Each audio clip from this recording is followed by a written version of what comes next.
Throttling down the 9 Merlin engines. We're into the throttle bucket, preparing for max Q.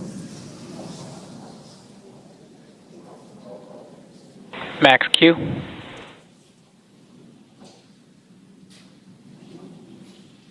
Vehicle is supersonic. We should begin throttling the Merlin engines back up now. Stage 1 throttle up.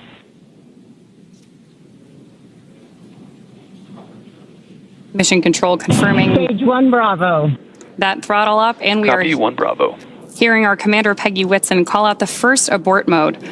Each of these are a specific phase where if for any reason we had an in-flight Impact abort, show underway. Dragon would abort to a safe location. So we're going to call out each of those milestones as we pass through them. We also just heard the call out for MVAC chill. We're going to trickle just a little bit of liquid oxygen now into the turbo pumps on board our Merlin vacuum engine on stage 2 in preparation for second engine start 1, which will of course be shortly after stage separation. Now, at this point, we are just about 30 seconds away from 4 events that are going to happen in rapid succession. The first one will be main engine cutoff, or MECO, then again followed by stage separation, ignition of that second stage engine, which we are already Stage 1 preparing for, as well as the first stage's boost back burn. With that confirmation from Mission Control that we are throttling the first stage engines down, we are expecting MECO at T plus 2 minutes and 26 seconds. MECO. Stage separation confirmed.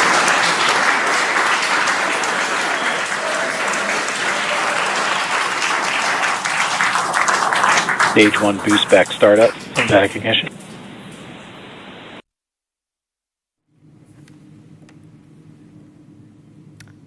At Republic Media Network, we celebrate the dreams of those who rise to grow, build and lead. Building Bharat, real estate, real impact. Republic Media Network's inaugural Real Estate Conclave on June 27th celebrates the future of India's urban transformation.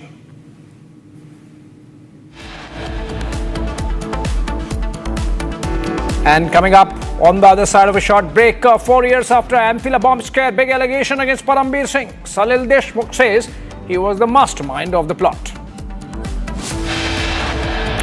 Class 10 CBSE board exams to be continued twice a year from 2026 in February and May every year.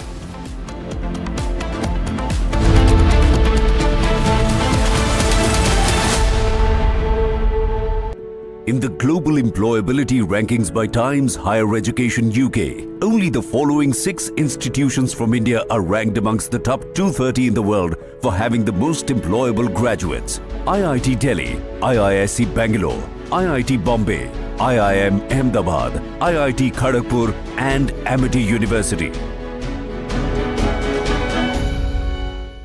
दादी के हाथों का जादू और खुशबू से महकता घर, माँ की मुस्कुराहट और खाने की सुगंध, MDH गरम मसाला, क्योंकि हर रिश्ता है स्वाद से जुड़ा। आपकी फेवरेट हुंडई कार्स पर मिल रही है अमेजिंग डील्स। वैसे लोगे तो आप हुंडई ही, चाहे दिल की सुनो या डील्स की, तो जल्दी चले आओ हुंडई शोरूम। MDH की हल्दी मिर्ची धनिया करे कमाल, ये रंग दे, ये खुशबू दे, ये तीखा, ये कम पड़े, क्या निराला MDH masala.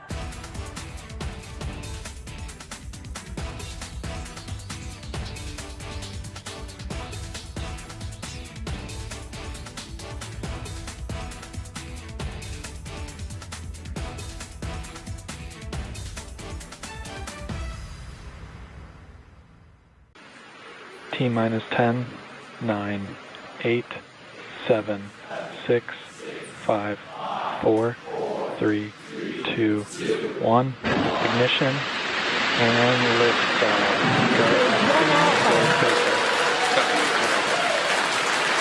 For 3 nations, a new chapter in space takes flight. Godspeed, AX4.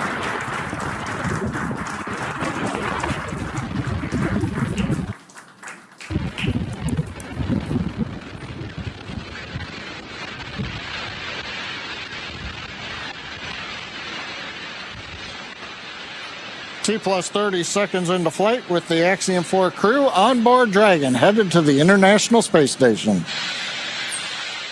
Waiting to hear call-outs from the Falcon 9 engineering team. Power and telemetry nominal. Stage 1 throttle down. We're throttling down the 9 Merlin engines. We're into the throttle bucket, preparing for max Q. Max Q.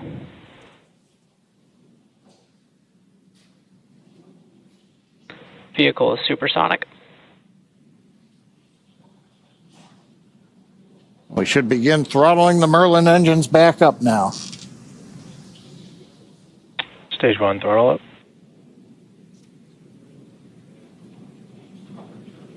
Mission control confirming Stage 1 Bravo. that throttle up, and we Copy are 1 Bravo. hearing our Commander Peggy Whitson call out the first abort mode. Each of these are a specific phase where if for any reason we had an in-flight Impact abort, chill underway. Dragon would abort to a safe location. So we're going to call out each of those milestones as we pass through them. We also just heard the call out for MVAC chill. We're going to trickle just a little bit of liquid oxygen now into the turbo pumps on board our Merlin vacuum engine on stage 2 in preparation for second engine start 1, which will of course be shortly after stage separation. Now, at this point, we are just about 30 seconds away from 4 events that are going to happen in rapid succession. The first one will be main engine cutoff, or MECO, then again followed by stage separation, ignition of that second stage engine, which we are already Stage 1 preparing throttle. for, as well as the first stage's boost back burn. With that confirmation from Mission Control that we are throttling the first stage engines down, we are expecting MECO at T plus 2 minutes and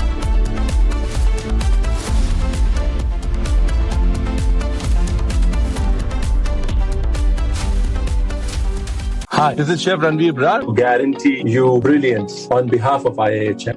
आधे bowl दही में 4 चम्मच MDH चटनी पुदीना मसाला डाला, stir करो, पुदीना चटनी तैयार। MDH चटनी पुदीना मसाला।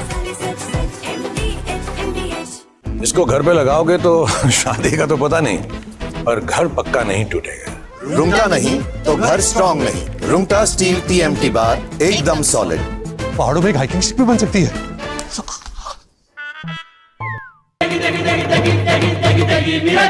MDH की देगी मिर्च, देगी मिर्च का तड़का, अंग अंग फड़का। MDH की देगी मिर्च। नमस्कार मेरे प्यारे देशवासियों, व्हाट अ राइड। 40 साल बाद हम वापस अंतरिक्ष में पहुंच गए हैं और कमाल की राइड थी। इस समय हम 7.5 किलोमीटर प्रति सेकंड की रफ्तार से पृथ्वी के चारों तरफ घूम रहे हैं और मेरे कंधे पे मेरे साथ मेरा तिरंगा है जो मुझे बता रहा है कि नहीं हूँ, मैं आप सबके साथ हूँ। ये मेरी इंटरनेशनल स्पेस स्टेशन तक की जर्नी की शुरुआत नहीं है, ये भारत के ह्यूमन स्पेस प्रोग्राम की शुरुआत है और मैं चाहता हूँ कि आप सभी देशवासी इस यात्रा का हिस्सा बने। आपका भी सीना चौड़ा होना चाहिए, आप भी उतना ही एक्साइटमेंट दिखाइए। आइए हम सब मिलकर भारत के ह्यूमन स्पेस प्रोग्राम की जर्नी की शुरुआत करें। धन्यवाद। जय हिंद, जय Bharat. T minus 10, 9, 8, 7, 6, 5, 4, 3, 2, 1. Ignition and liftoff.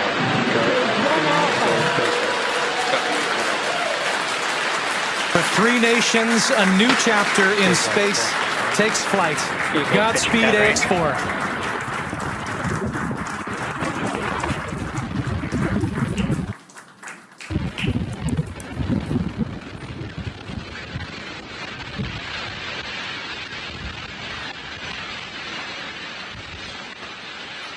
T plus 30 seconds into flight with the Axiom 4 crew on board Dragon, headed to the International Space Station.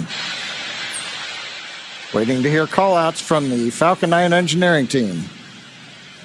Power and telemetry nominal. Stage 1 throttle down.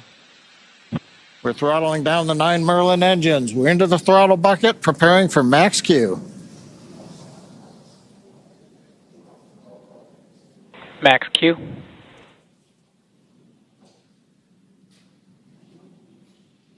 Vehicle is supersonic. We should begin throttling the Merlin engines back up now. Stage 1 throttle up.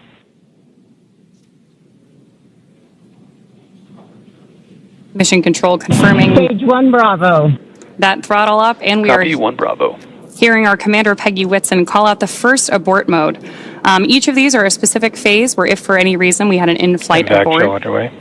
Dragon would abort to a safe location. So we're going to call out each of those milestones as we pass through them. We also just heard the call out for MVAC chill. We're going to trickle just a little bit of liquid oxygen now into the turbo pumps on board our Merlin vacuum engine on stage 2 in preparation for second engine start 1, which will of course be shortly after stage separation. Now, at this point, we are just about 30 seconds away from 4 events that are going to happen in rapid succession. The first one will be main engine cutoff, or MECO. Then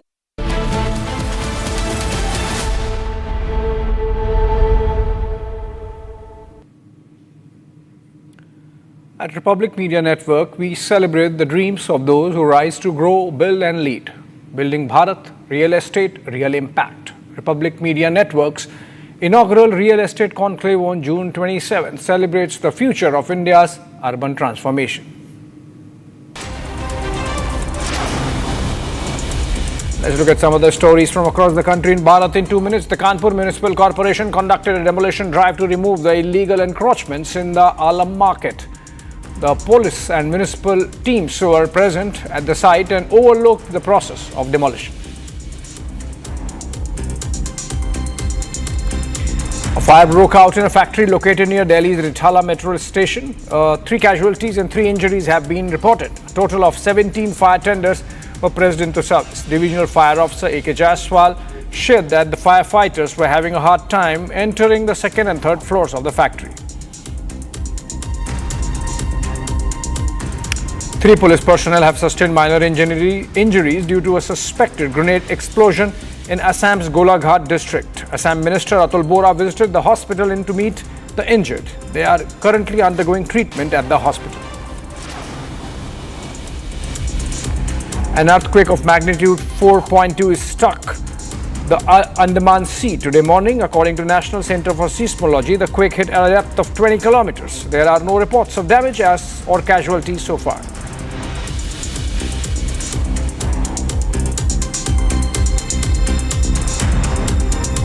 Security forces have conducted a mock drill near the transit camp in Srinagar's Pantha Chowk ahead of the upcoming Amarnath Yatra. Jammu and Kashmir Police was present at the site.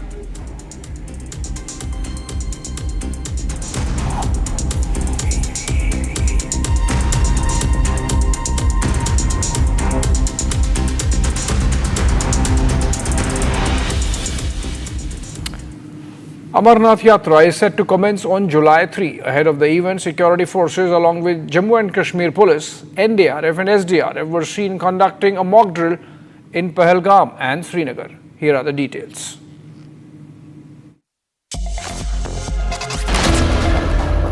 Amarnath Yatra will commence on July 3 of this year. Ahead of the event, security forces along with the Jammu and Kashmir Police, NDRF and SDRF were seen conducting mock drills.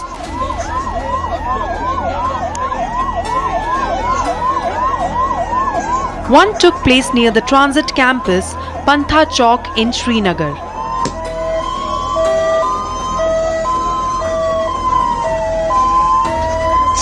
Another mock drill happened at Nunwan Base Camp in Pahalgam.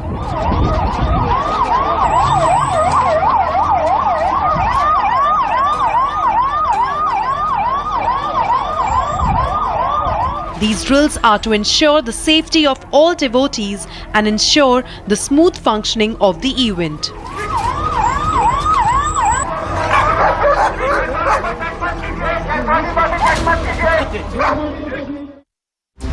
And you can't help but feel sorry for Donald Trump. Nobody listens to Donald Trump. Ayatollah Khomeini does not listen to Donald Trump. He doesn't give a damn. Netanyahu also doesn't listen to Donald Trump. Shortly after Donald Trump asserted that the ceasefire is in effect, Netanyahu attacked Tehran. Zelensky doesn't listen to Donald Trump. Our Prime Minister Narendra Modi, of course, doesn't listen to Donald Trump. When Trump tried to claim credit for the India-Pakistan ceasefire, the Prime Minister told him over a phone call that nothing like that ever happened. Xi Jinping of China doesn't listen to Donald Trump at all. Trump called Putin and spoke to him for 2 hours. Then told Putin ceasefire talks will start immediately. In response, within a week, Russian forces launched a barrage of drones and missiles at Ukrainian cities. But there's one man who always listens to Trump, and that is Pakistan Army Chief Asif Munir. Trump said, I love Pakistan.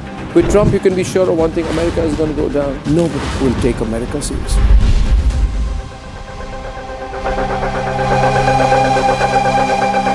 Co-powered by Century Ply Club Prime. Raho befikar. In the global employability rankings by Times Higher Education UK, only the following 6 institutions from India are ranked amongst the top 230 in the world for having the most employable graduates. IIT Delhi, IISc Bangalore, IIT Bombay, IIM Ahmedabad, IIT Kharagpur and Amity University. पैसा लगाना है तो century ply club prime पे लगाओ। डूबेगा नहीं, जलेगा भी नहीं, कोई खा नहीं जाएगा, धोखा नहीं देगा, ऊपर नीचे भी नहीं होगा, सेफ रहेगा, सिक्योर्ड मिनिमम 30 साल का रिटर्न देगा। अब इससे बेटर इन्वेस्टमेंट है तो बताओ। सेंचुरी प्लाई क्लब प्राइम, रहो बेफिक्र। ये है सीक्रेट रेसिपी MDH का जीरा सिप जल जीरा मसाला।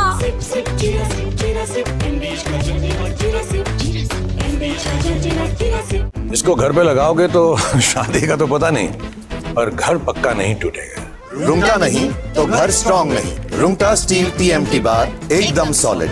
पहाड़ों में एक हाइकिंग शिप भी बन सकती है।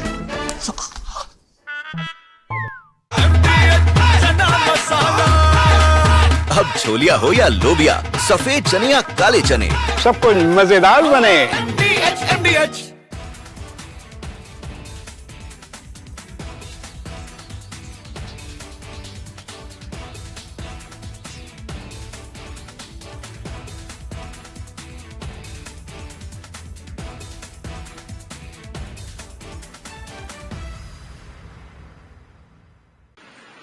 T-minus 10, 9, 8, 7, 6, 5, 4, 3, 2, 1.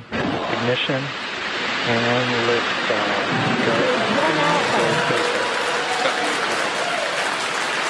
For 3 nations, a new chapter in space takes flight.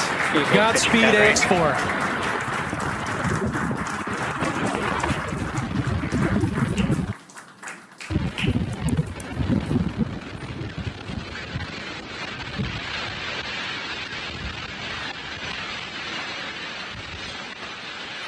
T plus 30 seconds into flight with the Axiom 4 crew on board Dragon, headed to the International Space Station. Waiting to hear call-outs from the Falcon 9 engineering team. Power and telemetry nominal. Stage 1 throttle. We're throttling down the 9 Merlin engines. We're into the throttle bucket, preparing for max Q. Max Q.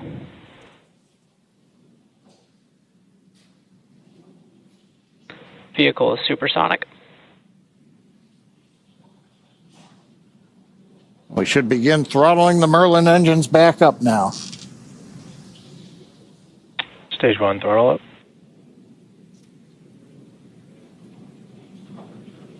Mission Control confirming Stage 1 Bravo. that throttle up, and we Copy are 1 Bravo. hearing our commander Peggy Whitson call out the first abort mode. Each of these are a specific phase where if for any reason we had an in-flight Impact abort, show underway. Dragon would abort to a safe location. So we're going to call out each of those milestones as we pass through them. We also just heard the call out for MVAC chill. We're going to trickle just a little bit of liquid oxygen now into the turbo pumps on board our Merlin vacuum engine on stage 2 in preparation for second engine start 1, which will of course be shortly after stage separation. Now, at this point, we are just about 30 seconds away from 4 events that are going to happen in rapid succession. The first one will be main engine cutoff, or MECO, then again followed by stage separation, ignition of that second stage engine, which we are already Stage 1 preparing throttle. for, as well as the first stage's boost back burn. With that confirmation from Mission Control that we are throttling the first stage engines down, we are expecting MECO Biggest Antilia bomb controversy back in news. Salil Deshmukh makes allegations against Parambir Singh. Parambir in fresh controversy, debating tonight at 8 p.m.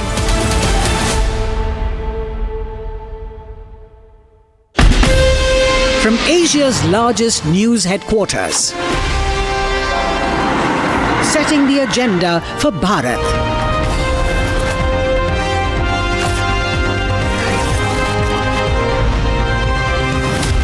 You're watching Republic.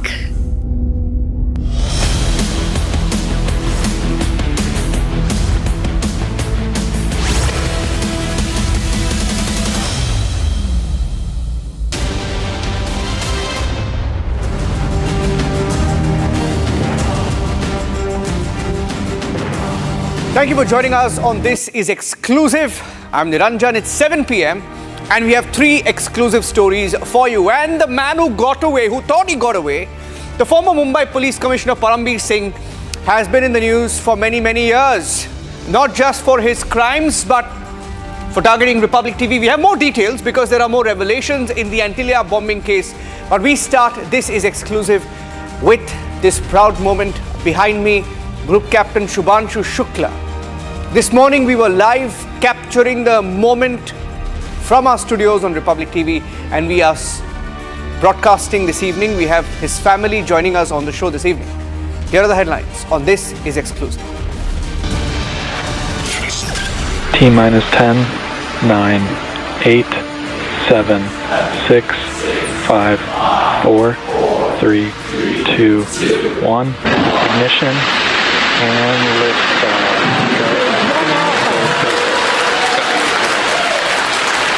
For 3 nations, a new chapter in space takes flight. Godspeed, AX4.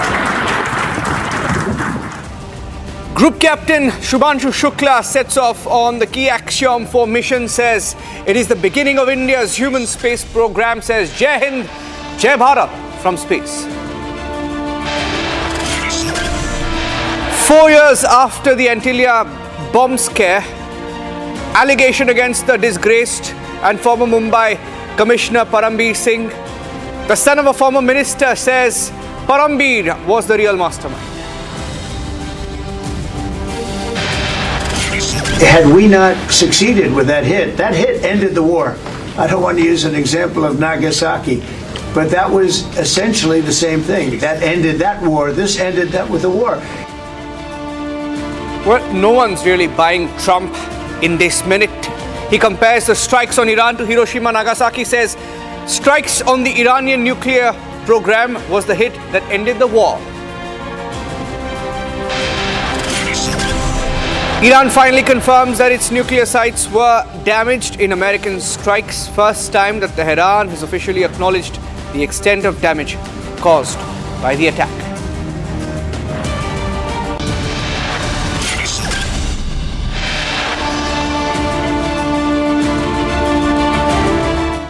"41 years ago, Rakesh Sharma's name echoed across a proud nation as India saw its first citizen in space. And today, that legacy has a powerful new chapter, 41 years later. A moment that transcends science and touches the soul of a billion Indians. And from the heart of Lucknow to the stars, Group Captain Shubhanshu Shukla has taken flight, becoming only the second Indian to orbit the Earth. He was on board the Axiom 4 mission this morning. He now carries the hopes, dreams, aspirations of an entire country. And in his own words, he carries the Tiranga on his shoulder. 8, 7, 6, 5, 4, 3, 2, 1. Ignition and liftoff.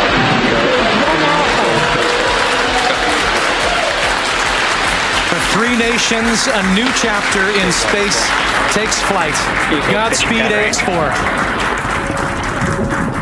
After a 41-year-long wait, India has touched the stars again. As we pass through them, we also just heard the call out for MVAC chill. We're going to trickle in rapid succession. The first one will be main engine cutoff. With that confirmation from Mission Control, the views on our screen here too, as that boost back, as affecting that SECO here, second engine cutoff. From the streets of Lucknow and now aboard the Falcon 9, Group Captain Shubhanshu Shukla is scripting history. I am Group Captain Shubhanshu Shukla. A fighter pilot for 15 years, he was selected as one of 4 Indian astronauts in 2020. A decorated Indian Air Force pilot, he carries with him the dreams of 1.4 billion Indians. उत्सव नहीं देखा होगा। ये सारे principal ma'am's आप देखिए किस तरह से खुश हैं, किस तरह से नृत्य कर रही हैं। शुभांशु के सफलता के लिए देखिए किस तरह का माहौल बना है।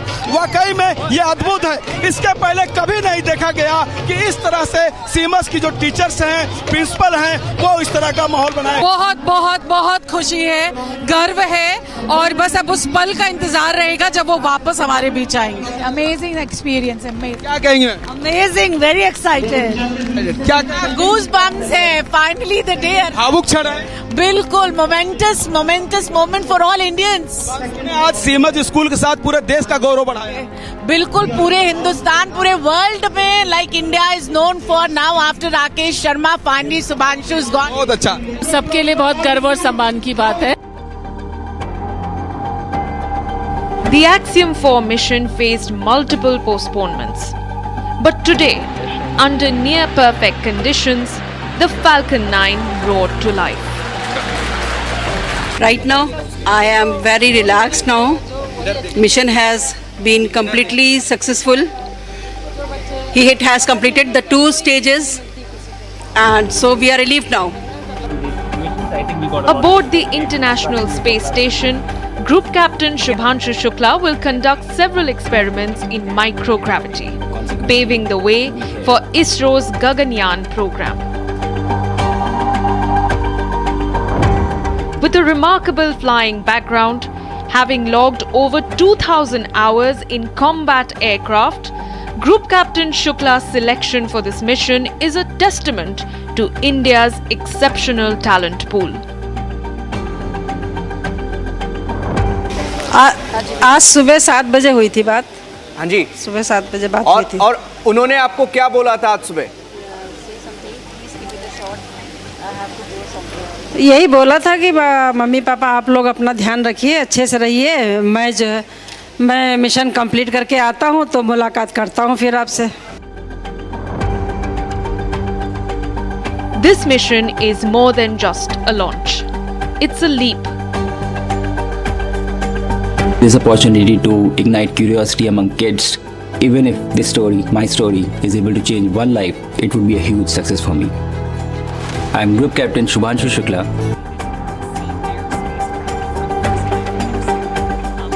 A leap for Group Captain Shubhanshu Shukla. A leap for ISRO. And a leap for every Indian dreaming of the cosmos.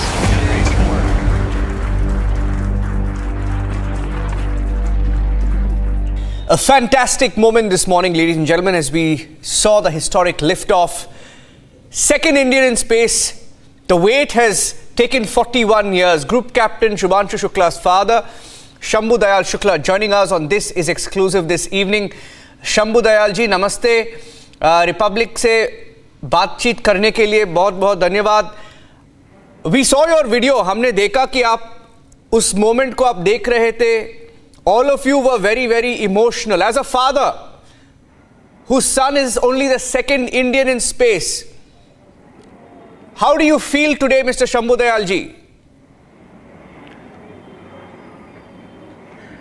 अब फील होता है, बहुत अच्छा लगता है। जब बच्चा जा रहा था तो थोड़ा सा ये है कि अपना बच्चा है और ऐसे मिशन पर जा रहा है जहाँ पर हम या कोई भी कोई सहायता नहीं कर सकता है, तो थोड़ा सा नर्वस लगा उस समय। मगर यह है कि बड़ी खुशी थी कि वो अपना मिशन पर उनका सक्सेसफुल मिशन लॉन्च हुआ और उसके लिए हम जो है हम क्या हमारे परिवार और सभी देश प्रदेश के जितने भी हमारे शुभचिंतक हैं सबको मैं धन्यवाद देता हूं। और वो उन्होंने जो है उनकी आशीर्वाद से ही हमारे बच्चे का मिशन आज सफलतापूर्वक लॉन्च हुआ, इसके लिए हम बहुत खुश हैं। शंभू जी, आपका बातचीत कब हुआ शुभांशु, ग्रुप कैप्टन शुभांशु शुक्ला के साथ?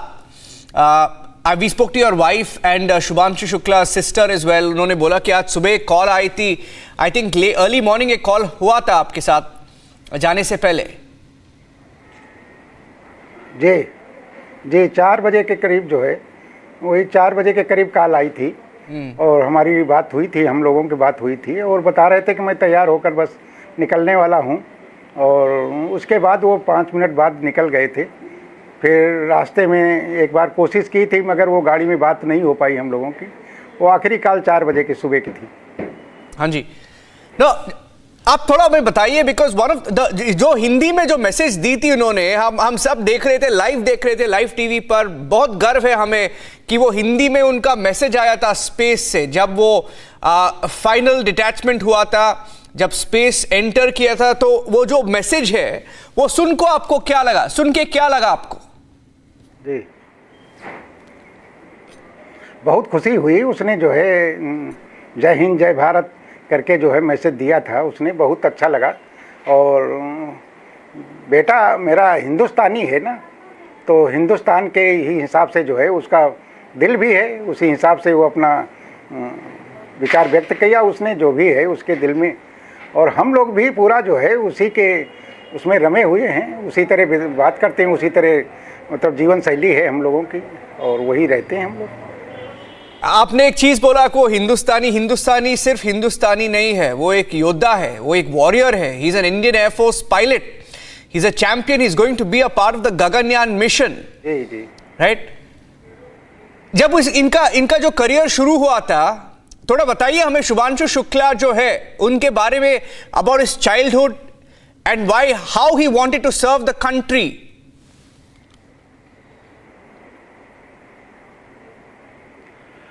अब वो शुरू में ऐसा कुछ नहीं था, वो इंटर के पहले ही उसका एनडीए में सिलेक्शन हो गया और उसका जाने का मन बन गया। तो मैंने भी जो है उसको रोका नहीं उस बात के लिए। और जब भी वो जिसमें मतलब ये है कि जो भी प्रयास करता है उसमें सक्सेस होता है, और हमेशा हर प्रयास में सक्सेस हुआ, पहली बार सक्सेस हुआ। और उसका प्रयास हमेशा एक अच्छे मिशन के लिए ही होता है, और ये भी उसका मिशन जो था वो सक्सेसफुल रहा, बहुत अच्छी तरह वो गया है। और मिशन सक्सेस होकर वो लौट कर आएगा तो हम लोग से मिलेंगे। बढ़िया है। ये जो 2-3 हफ्ते का डिले हुआ था शंभू जी, डिले 2-3 बार हुआ था, डिले टेक्निकल ग्लिच के वजह, तो इस गैप में क्या आपने उनसे बातचीत की थी? क्या लग रहा था उनको इस डिले के बारे में? डिले के बारे में उसी ने बताया था कि टेक्निकल कुछ प्रॉब्लम आ जाती है, थोड़ा सा जो इसको प्रेशराइज करके देखा जाता है तो उसमें टेक्निकल प्रॉब्लम जब कभी निकल आती हैं तो उसको वो सुधारते हैं। और ये प्रक्रिया हर मिशन में होती है, कुछ ऐसा नहीं कि इसी मिशन में हो रही है। इसके लिए उसने बताया कि हर मिशन में 2, 3, 4, 5 बार ये दिक्कतें आती हैं तो उसको वो सही करते हैं। और पूरी तरह वो कॉन्फिडेंट जब हो जाते हैं तभी उस मिशन को जो है वो ओके करते हैं, तभी मिशन ये लॉन्च होता है। जी नहीं, अब आपके जो पत्नी है वो बता रहे थे, मैडम बता रहे थे शुक्ला जी, कि वो बोल रहे थे कि 15 दिन के बाद मिलूंगा आपसे। तो आपसे क्या बातचीत हुई थी लास्ट में? What was his mood like? जोश कैसा था आज सुबह? सुबह जोश बहुत अच्छा था, बहुत अच्छा, खुश थे सब, बिल्कुल बड़े आनंददायक थे, सब खुश थे। तो उसमें जो है यही बता रहे थे कि मतलब जो है मैं जा रहा हूँ मिशन पर, लौट कर जो है जल्दी आता हूँ, आपसे मिलता हूँ आके, अब निश्चिंत रहो तुम जो है बिल्कुल। हाँ जैसे वो खुश रहते हैं बिल्कुल, हमेशा ऐसे ही खुश रहता है, वो भी खुश रहता, हम भी खुश रहे। और मेरा आखिरी सवाल आपसे ये है कि बहुत सारा बातचीत हो रहा है कि वो उनके साथ गाजर का हलवा और मूंग दाल का हलवा और क्या क्या लेके जा रहे हैं उनके साथ। थोड़ा हमें, हमारे दर्शकों को भी बताइए आप थोड़ा, what we can expect next 15 days, क्या क्या लेके जा रहे हैं उनके साथ, of course outside of aspirations and the prayers of billions of Indians. Yes, अब उनके साथ 2-3 चीज़ें हम लोगों को पता हैं, जैसे गाजर का हलवा है या मूंग दाल का हलवा है या कुछ ऐसे जो है, उनको इसरो की तरफ से जो भी टारगेट दिए गए हैं उन पर वो रिसर्च करेंगे और उसी के हिसाब से ये वर्क करेंगे। जो कुछ है उन्हीं की तैयारी है, तो उसमें जो है वो अपना पूरा कर रहे हैं। आपको बधाई once again, Shambhu Dayal ji. Thank you for speaking to Republic TV. I'm sure a lot of people are congratulating you today. The whole country is proud of Group Captain Shubhanshu Shukla or from the entire Republic TV team. आपको बहुत बधाई. Congratulations, sir. Thank you very much. ठीक.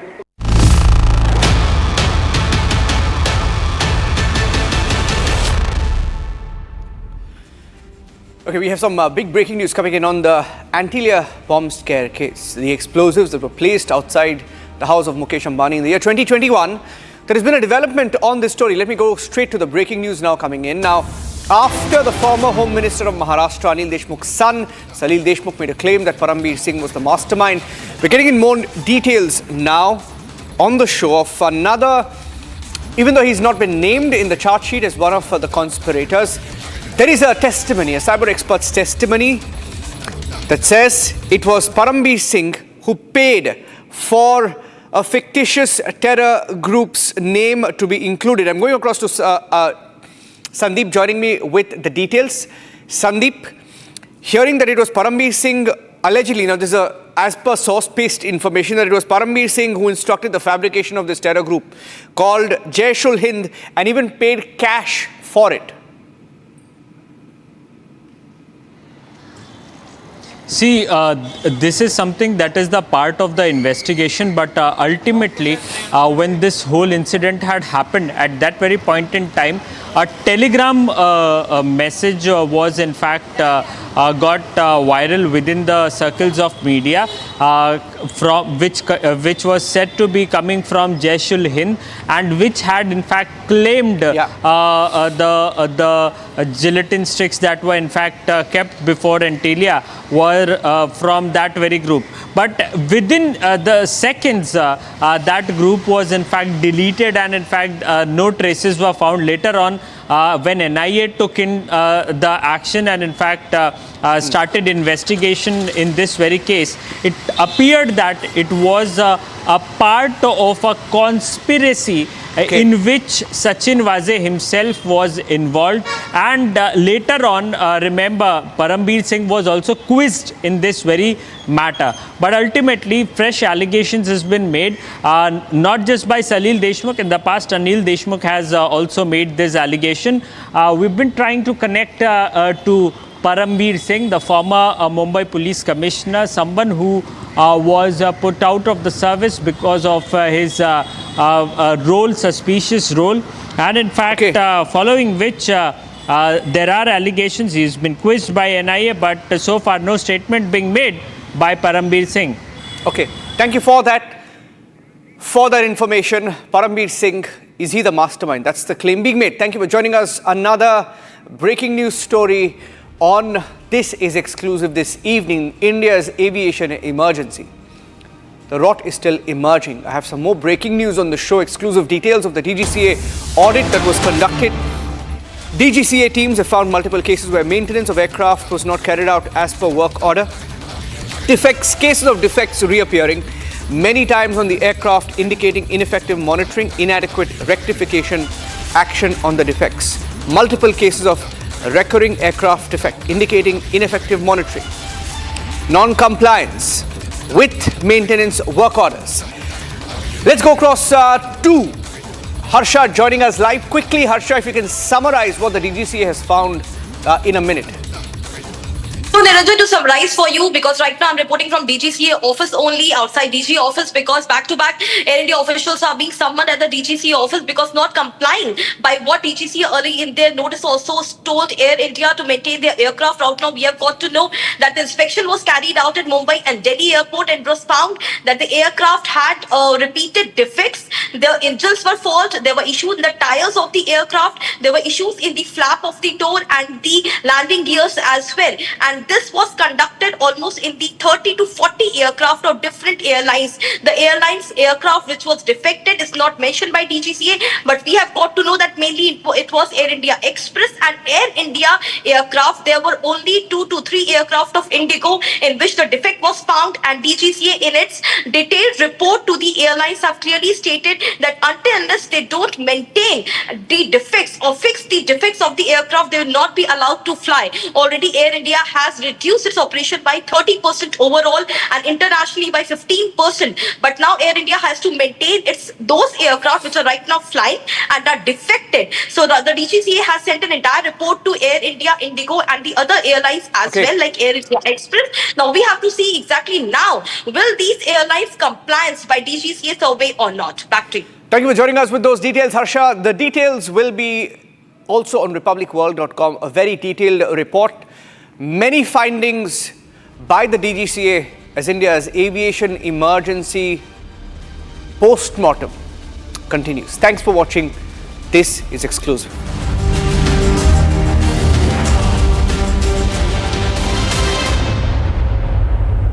Co-powered by Century Ply Club Prime. Raho befikar.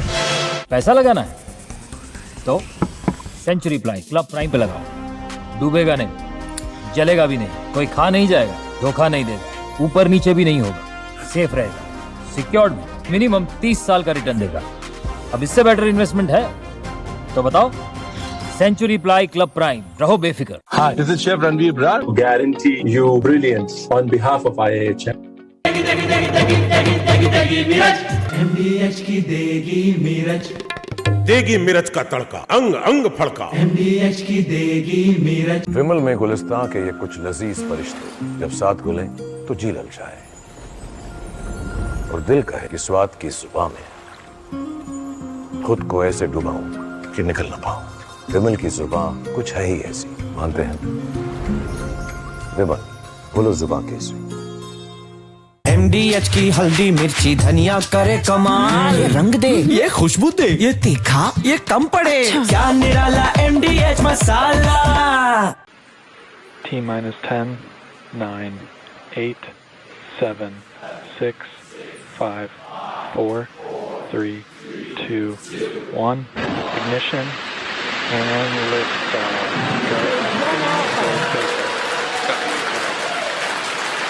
For three nations, a new chapter in space takes flight. Godspeed, AX4.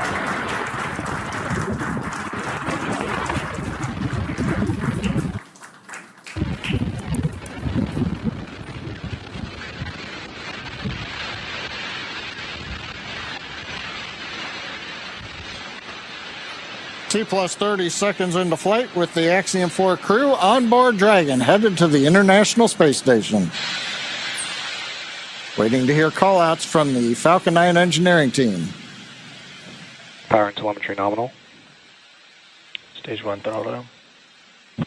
We're throttling down the 9 Merlin engines. We're into the throttle bucket, preparing for max Q. Max Q.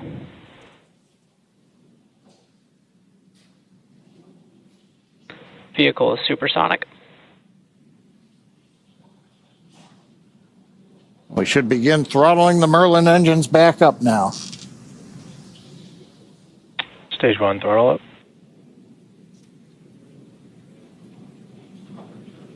Mission control confirming. Stage 1 Bravo.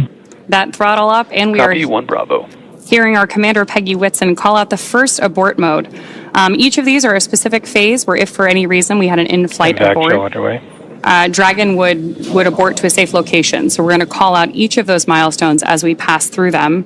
We also just heard the call out for MVAC chill. We're going to trickle just a little bit of liquid oxygen now into the turbo pumps on board our Merlin vacuum engine on stage 2 in preparation for second engine start 1, which will of course be shortly after stage separation. Now, at this point, we are just about 30 seconds away from 4 events that are going to happen in rapid succession. The first one will be main engine cutoff, or MECO, then again followed by stage separation, ignition of that second stage engine, which we are already Stage preparing for, as well as the first stage's boost back burn. With that confirmation from Mission Control that we are throttling the first stage engines down, we are expecting MECO at T plus 2 minutes and 26 seconds. MECO. Stage separation confirmed.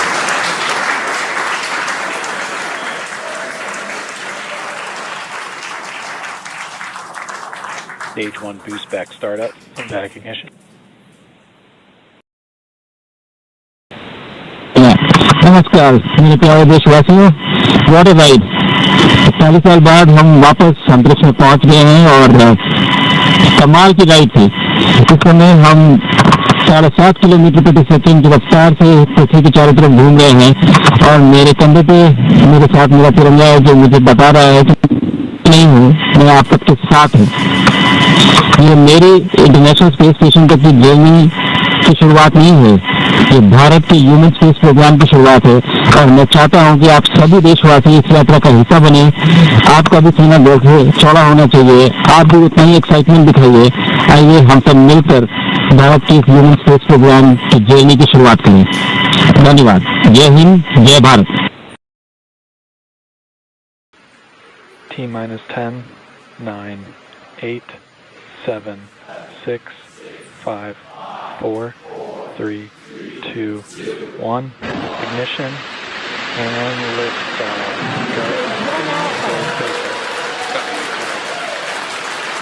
For three nations, a new chapter in space takes flight. Godspeed, AX4.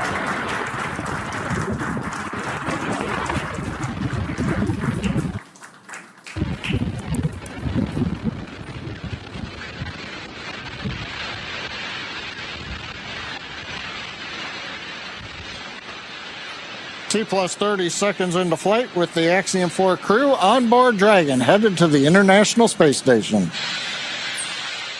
Waiting to hear call-outs from the Falcon 9 engineering team.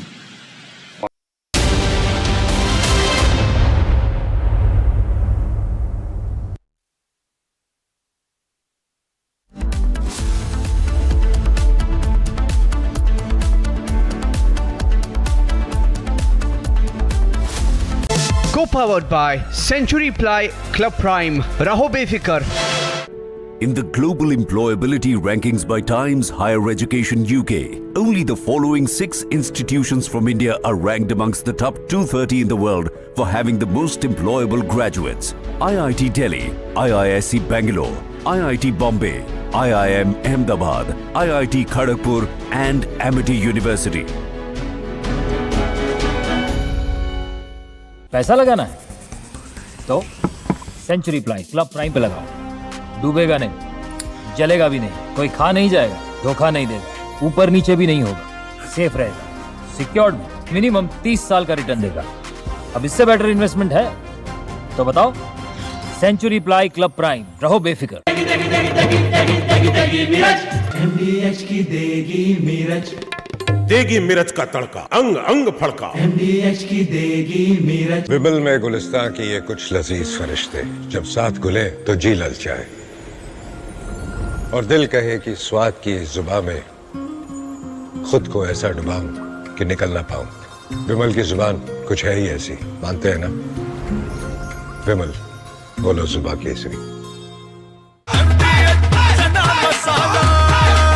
अब छोलिया हो या लोबिया, सफेद चने या काले चने, सब कुछ मजेदार बने। MDH।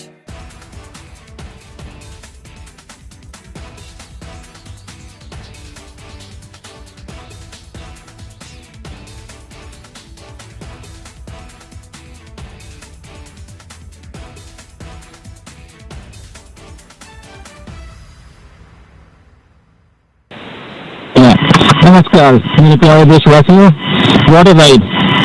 40 साल बाद हम वापस अंतरिक्ष में पहुंच गए हैं और कमाल की राइड थी। इस समय हम 7.5 किलोमीटर प्रति सेकंड की रफ्तार से पृथ्वी के चारों तरफ घूम रहे हैं और मेरे कंधे पे मेरे साथ मेरा तिरंगा है जो मुझे बता रहा है कि नहीं हूँ, मैं आप सबके साथ हूँ।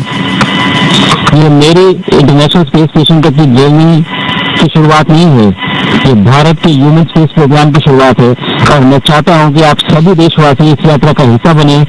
आपका भी सीना चौड़ा होना चाहिए, आप भी उतना ही एक्साइटमेंट दिखाइए। आइए हम सब मिलकर भारत के ह्यूमन स्पेस प्रोग्राम की जर्नी की शुरुआत करें। धन्यवाद। जय हिंद, जय Bharat. T-10, 9, 8, 7, 6, 5, 4, 3, 2, 1.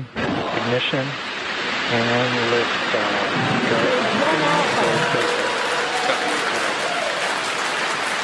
3 nations, a new chapter in space takes flight. Godspeed, AX4.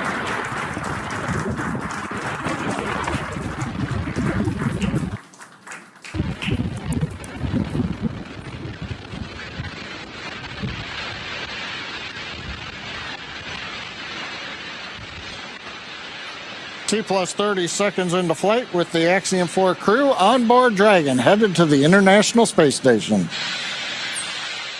Waiting to hear callouts from the Falcon 9 engineering team. Power and telemetry nominal. Stage 1 throttle. We're throttling down the 9 Merlin engines. We're into the throttle bucket, preparing for max Q. Max Q.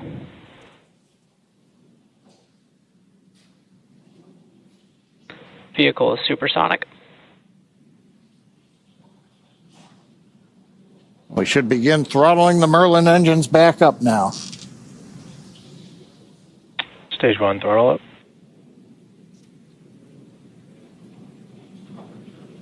Mission Control confirming Stage 1 Bravo. that throttle up, and we Copy are 1 Bravo.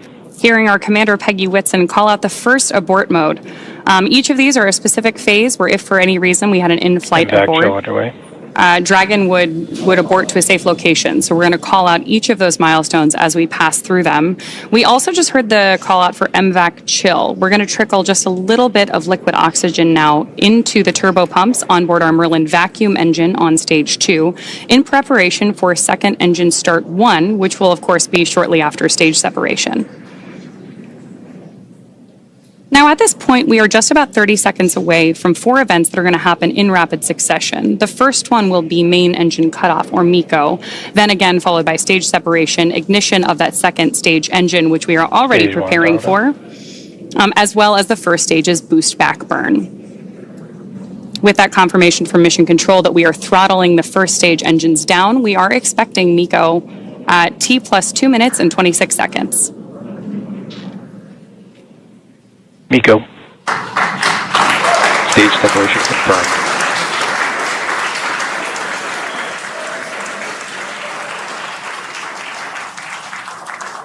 Stage 1 boost back startup and back ignition.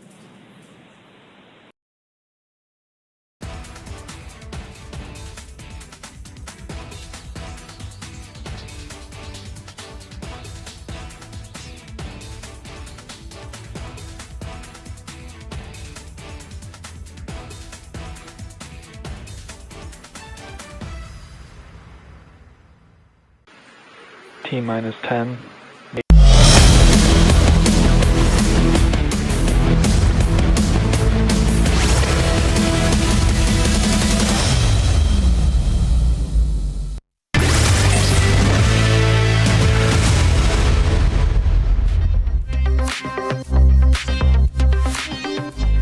From your smart TVs to your smartphones, the trending stories are always breaking the internet. CBSE has today introduced a new policy where Class 10 board exams will not just be held once but twice. Meanwhile, carrying the badge of India proudly on his shoulders, Shubhanshu Shukla has scripted history today. Also, billionaire Jeff Bezos is all set to tie the knot in a lavish 3-day wedding in Venice, in Italy, but not everybody is quite happy with the sheer opulence of it. Meanwhile, it seems like global embarrassment is in for Donald Trump once again. Wherever he goes, this embarrassment follows. This time, his lies on the nuke site attack in Iran have been exposed for the world to see. We'll get you all that updates on the trending. Not just this, we are also tracking a story from New York.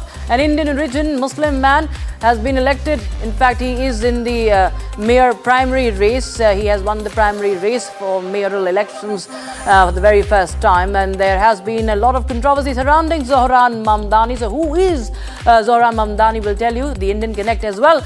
India's very own golden boy Neeraj Chopra has clinched the top spot once again. He has clinched gold once again. We'll get you all that and more in this power-packed edition of Trending Tonight with me, Rakshita Mishra.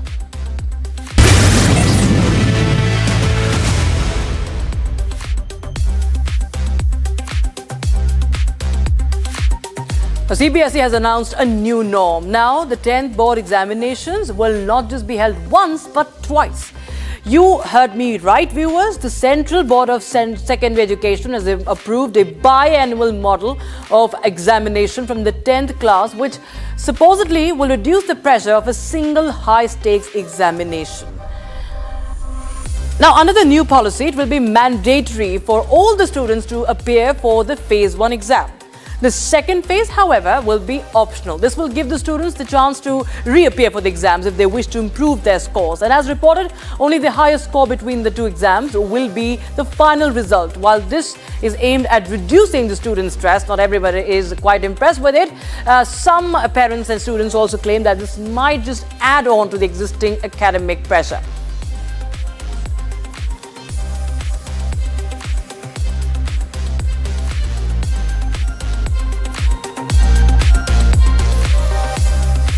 All right, viewers, now shifting focus to the other big story that we're tracking. SpaceX's latest Dragon spacecraft made its debut flight this morning. Aboard this pioneering spacecraft are the 4-member Axiom 4 mission to the International Space Station on behalf of Houston-based Axiom Space.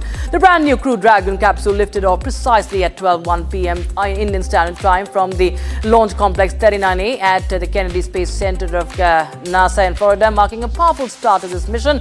Watch this historic liftoff on your screens.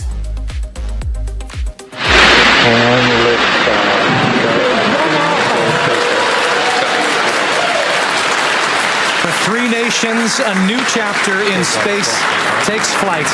Godspeed, AX4.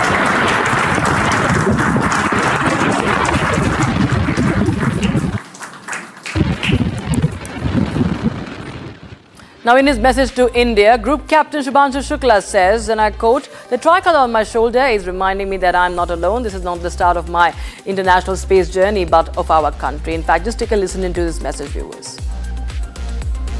मेरे प्यारे देशवासियों, what a ride! 40 साल बाद हम वापस अंतरिक्ष में पहुंच गए हैं और कमाल की राइड थी। इस समय हम 7.5 किलोमीटर प्रति सेकंड की रफ्तार से पृथ्वी के चारों तरफ घूम रहे हैं और मेरे कंधे पे मेरे साथ मेरा तिरंगा है जो मुझे बता रहा है कि नहीं हूँ, मैं आप सबके साथ हूँ।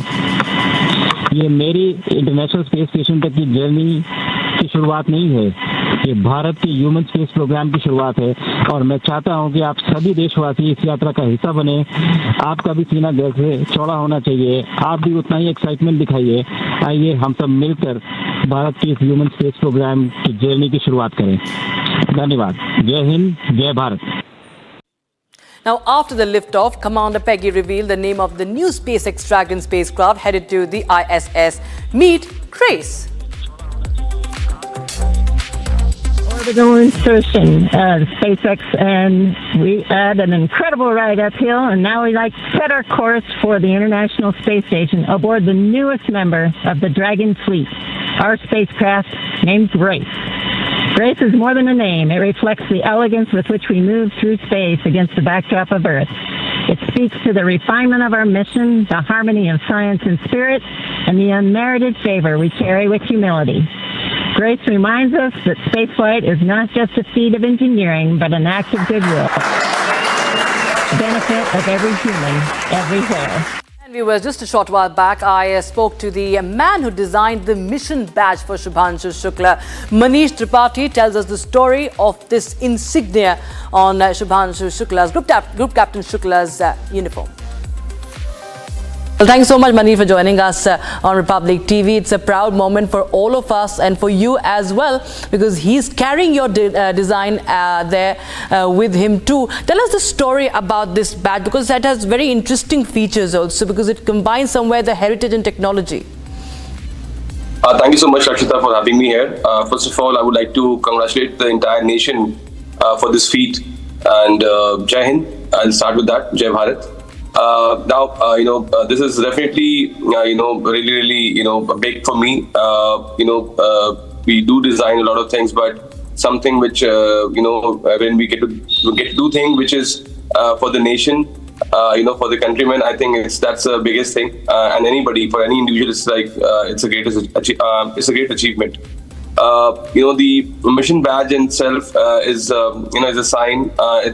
Basically, I'll tell you, because once I got in touch with Shubhanshu Shukla, So he very categorically mentioned that we need to design a badge which is there to inspire the coming generation. The badge which carries the legacy, which if somebody sees that badge, and that badge can tell what is India all about in space, and the legacy which we carry, and what we probably aspire to do, what our ambition. So, if you talk about there are the phases of moon also. There is the feature of Aryabhatta, Jantar Mantar. Everything is there. So, you could just tell us the idea behind all this imagery or the symbols, the signs that have been used. Basically, I personally felt that obviously, like if you say Aryabhatta itself, it's already the 50th anniversary of the Aryabhatta, the space.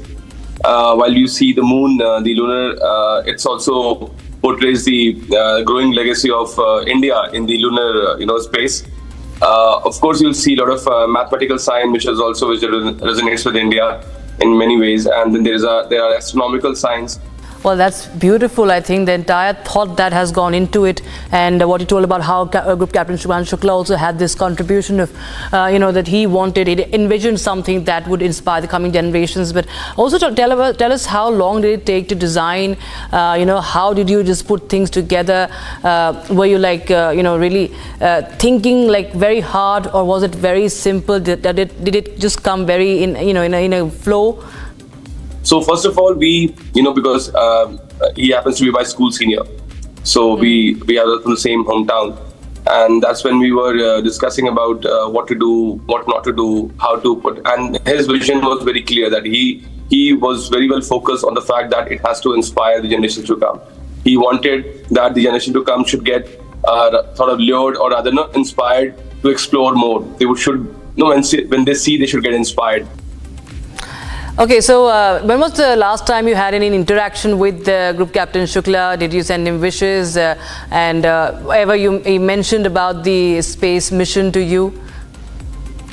Yes, I kept it very. It is also important to probably act a little sensible when you are connected to such a person, and also at this point of time, I felt it is very, very important for him to concentrate on his mission. So rather than bothering him on calls or messages, I just simply dropped a message, wishing him all the best for the mission, and he obviously he reciprocated with all the warmth. Thank you so much, Manish, for joining us on Republic TV and sharing the idea behind that very special badge. And of course, India continues to keep an eye on the space mission, as you would be also doing. Thank you so much, Manish. Now, billionaire Amazon founder Jeff Bezos and media mogul Lauren Sanchez are all set to exchange vows in Venice in a lavish 3-day wedding celebration that promises to be a spectacle of extreme wealth and luxury. However, their grand affair is stirring controversy, with activists from Greenpeace protesting the event.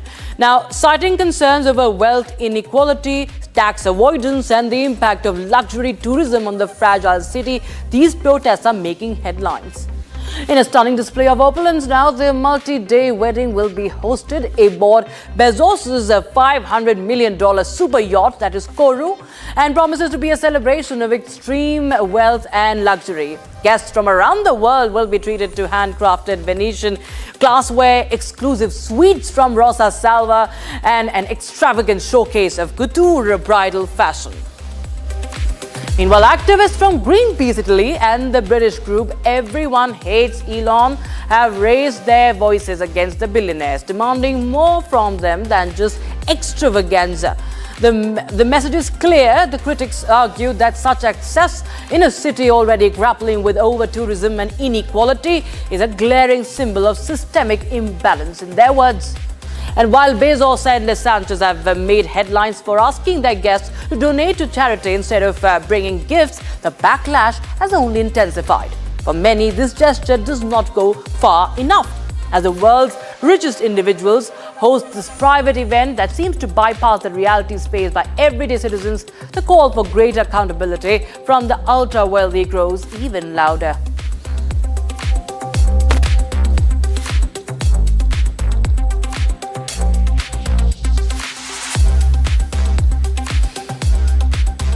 It's time now to take a look at all the trends that are running hot today on social media.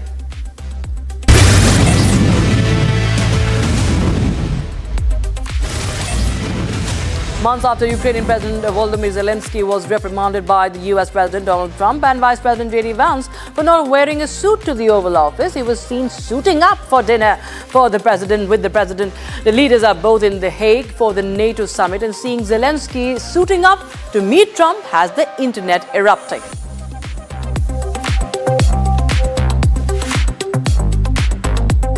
And speaking of Zelensky, it appears that the Ukrainian president snuck into the NATO family photo in The Hague.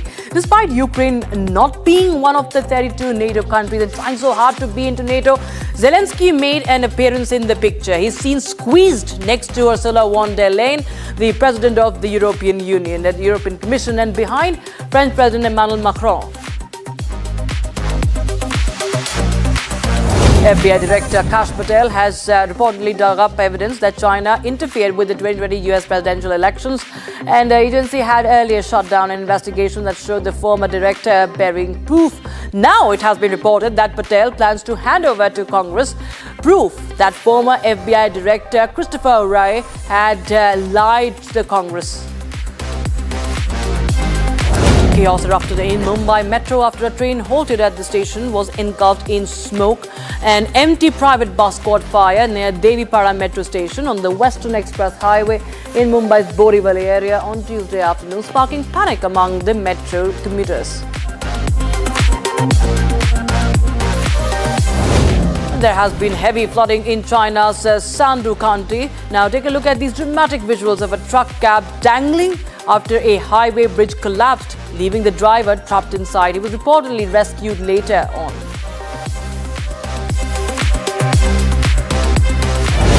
US Vice President J.D. Vance thought President Donald Trump issued a nuclear attack by pressing a red button. But no, that was just the Diet Coke button. Take a look at this clip to see where the confusion stemmed from.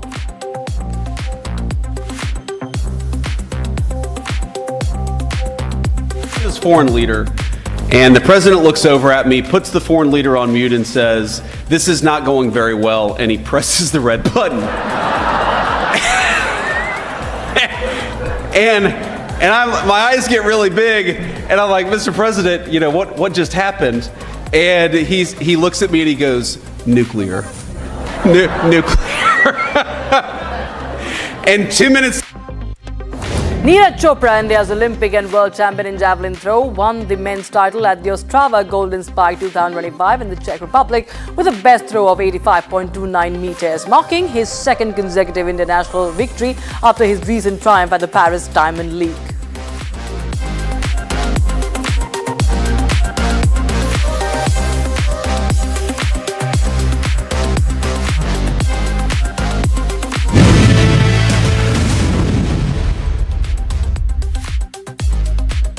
In yet another major global embarrassment for the United States president, a bombshell leak from a preliminary US intelligence report has ignited a firestorm of controversy. It reveals that Trump's strikes on Iranian nuclear facilities fell far short of his claims of complete destruction.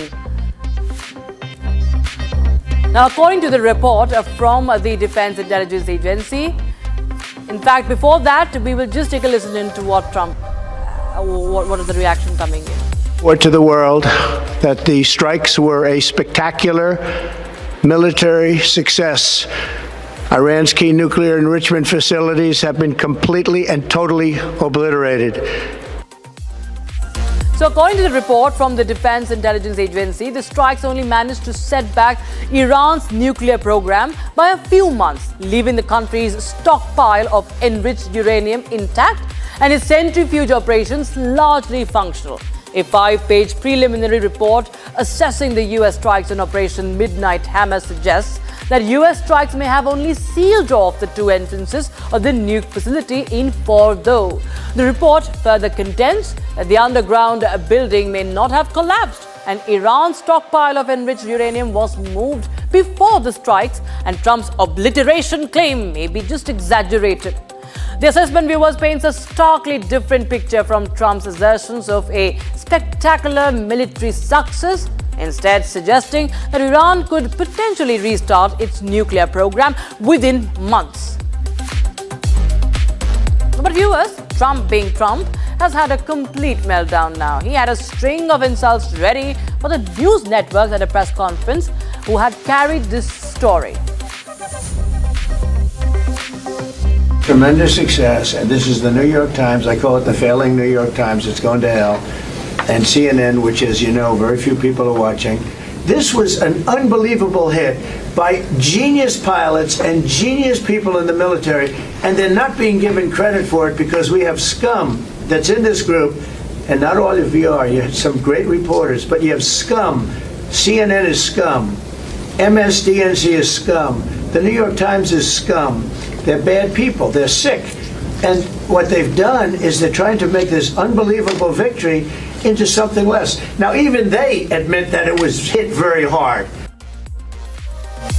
Just hours later, US President Donald Trump on Wednesday posted a video on his Truth Social handle featuring a compilation of B-2 stealth fighter jets dropping bombs at different places.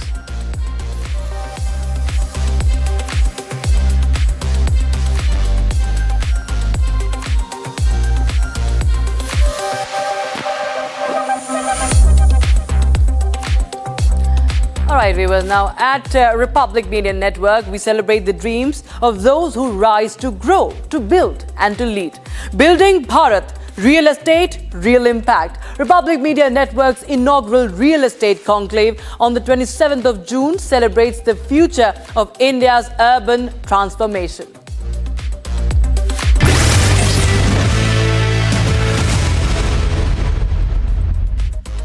Co-powered by Century Ply Club Prime. रहो बेफिक्र. पैसा लगाना है तो century ply club prime पे लगाओ. डूबेगा नहीं, जलेगा भी नहीं, कोई खा नहीं जाएगा, धोखा नहीं देगा, ऊपर नीचे भी नहीं होगा, सेफ रहेगा, सिक्योर्ड मिनिमम 30 साल का रिटर्न देगा. अब इससे बेटर इन्वेस्टमेंट है तो बताओ. सेंचुरी प्लाई क्लब प्राइम, रहो बेफिक्र. ये है सीक्रेट रेसिपी MDH का जीरा सिप जल जीरा मसाला.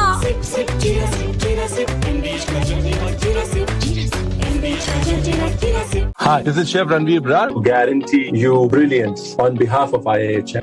विमल में गुलिस्तां के ये कुछ लजीज फरिश्ते जब साथ घुलें तो जी ललचाए और दिल कहे कि स्वाद की जुबान में खुद को ऐसे डुबाऊं कि निकल ना पाऊं. विमल की जुबान कुछ है ही ऐसी, मानते हैं? विमल, बोलो जुबान कैसी? MDH की हल्दी मिर्ची धनिया करे कमाल. ये रंग दे, ये खुशबू दे, ये तीखा, ये कम पड़े. क्या निराला MDH masala. T-10, 9, 8, 7, 6, 5, 4, 3, 2, 1. Ignition and liftoff.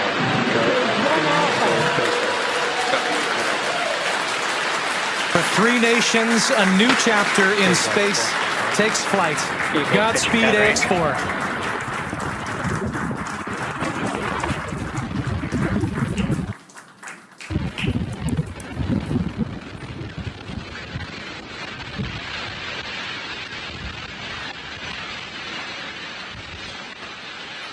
T plus 30 seconds into flight with the Axiom 4 crew on board Dragon, headed to the International Space Station. Waiting to hear call-outs from the Falcon 9 engineering team. Power and telemetry nominal. Stage 1 throttle. We're throttling down the 9 Merlin engines. We're into the throttle bucket, preparing for max Q. Max Q.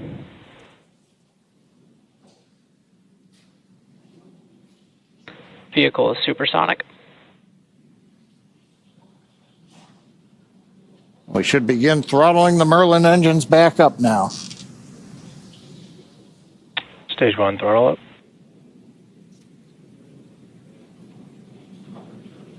Mission control confirming Stage 1 Bravo. that throttle up, and we Copy are 1 Bravo. hearing our commander Peggy Whitson call out the first abort mode. Each of these are a specific phase where if for any reason we had an in-flight Impact abort. show underway. Dragon would abort to a safe location. So we're going to call out each of those milestones as we pass through them. We also just heard the call out for MVAC chill. We're going to trickle just a little bit of liquid oxygen now into the turbo pumps on board our Merlin vacuum engine on stage 2 in preparation for second engine start 1, which will of course be shortly after stage separation. Now, at this point, we are just about 30 seconds away from 4 events that are going to happen in rapid succession. The first one will be main engine cutoff, or MECO, then again followed by stage separation, ignition of that second stage engine, which we are already preparing for, as well as the first stage's boost back burn. With that confirmation from Mission Control that we are throttling the first stage engines down, we are expecting MECO at T plus 2 minutes and 26 seconds. MECO. Stage separation confirmed.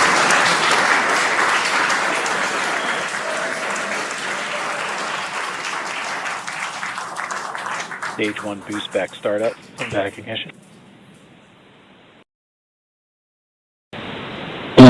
नमस्कार मेरे प्यारे देशवासियों, what a ride. 40 साल बाद हम वापस अंतरिक्ष में पहुंच गए हैं और कमाल की राइड थी। इस समय हम 7.5 किलोमीटर प्रति सेकंड की रफ्तार से पृथ्वी के चारों तरफ घूम रहे हैं और मेरे कंधे पे मेरे साथ मेरा तिरंगा है जो मुझे बता रहा है कि नहीं हूँ, मैं आप सबके साथ हूँ। ये मेरी इंटरनेशनल स्पेस स्टेशन तक की जर्नी की शुरुआत नहीं है, ये भारत के ह्यूमन स्पेस प्रोग्राम की शुरुआत है और मैं चाहता हूं कि आप सभी देशवासी इस यात्रा का हिस्सा बने।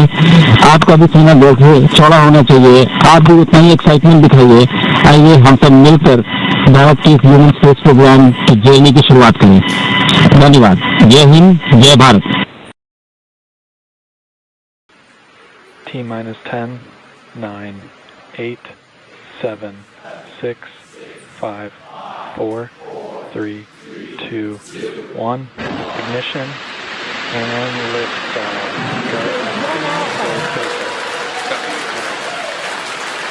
For 3 nations, a new chapter in space. बात को आज वही व्यक्ति ने 2014 में पूरे देश से उखाड़ कर फेंक।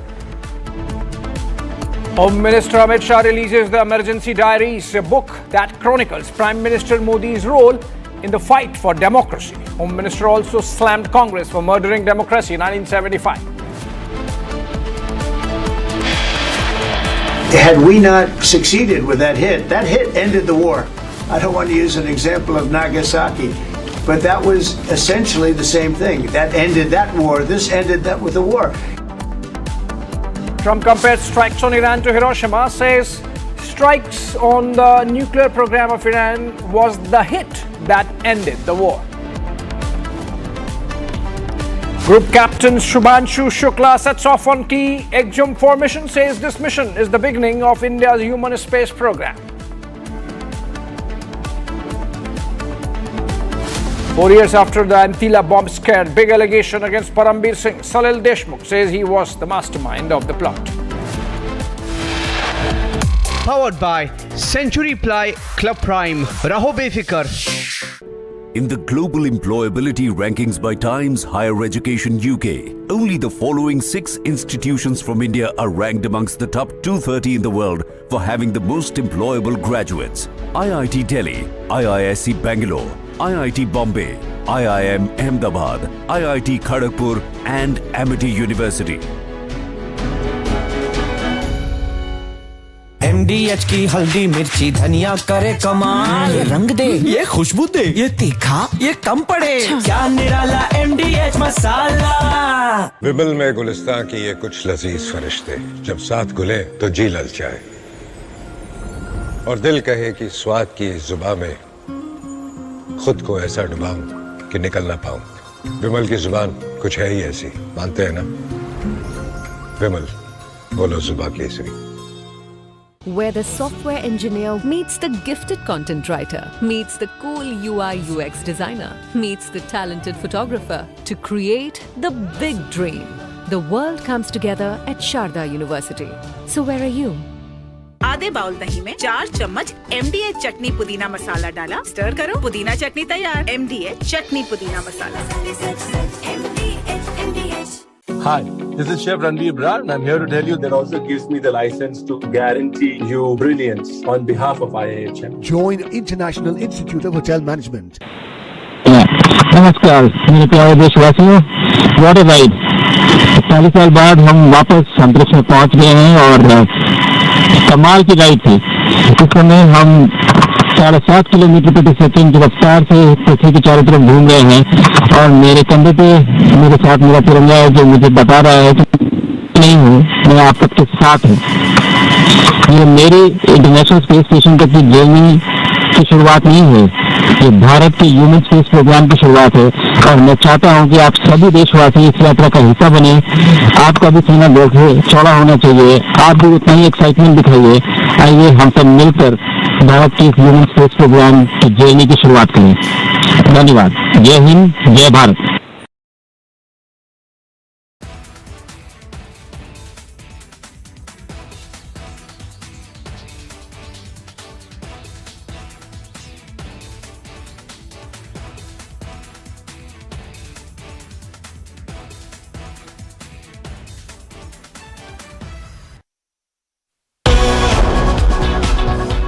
Two technologies. Endless possibilities. Grand Vitara Strong Hybrid. All grip select driven by tech.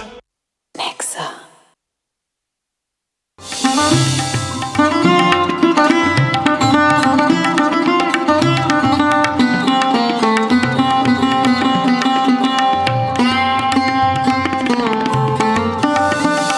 We eat music, we breathe music. Music is our life. And music has also taught that my audience comes from diverse background, different religion, I feel I belong to every religion of the world.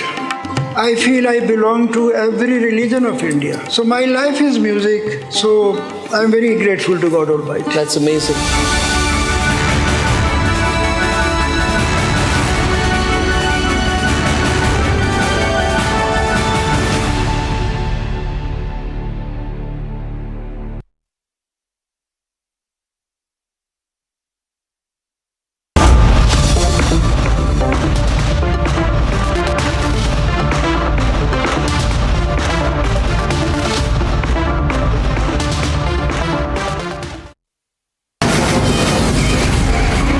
From the Republic Media Network headquarters, it's time for Arnab Goswami on the debate.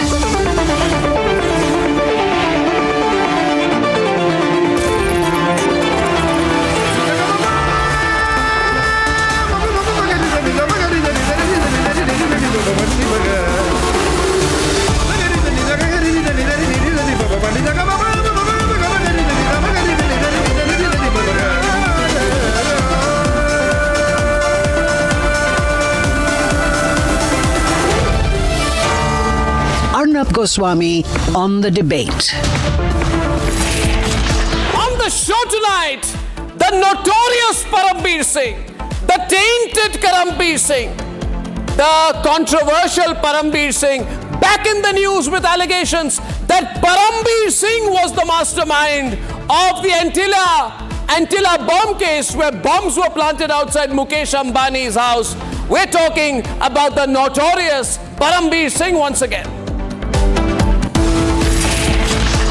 Second debate this evening, glaring and unpardonable lapses have come to attention after the DGCA surprise checks at airports, which means the airlines are taking it too easy and need to be pulled up even more.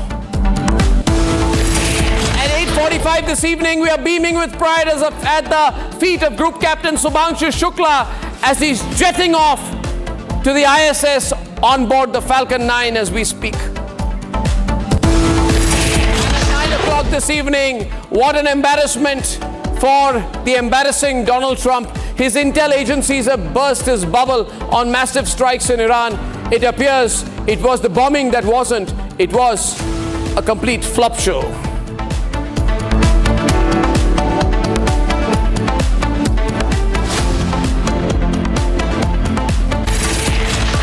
But first tonight, when three people, thick as thieves, fall out.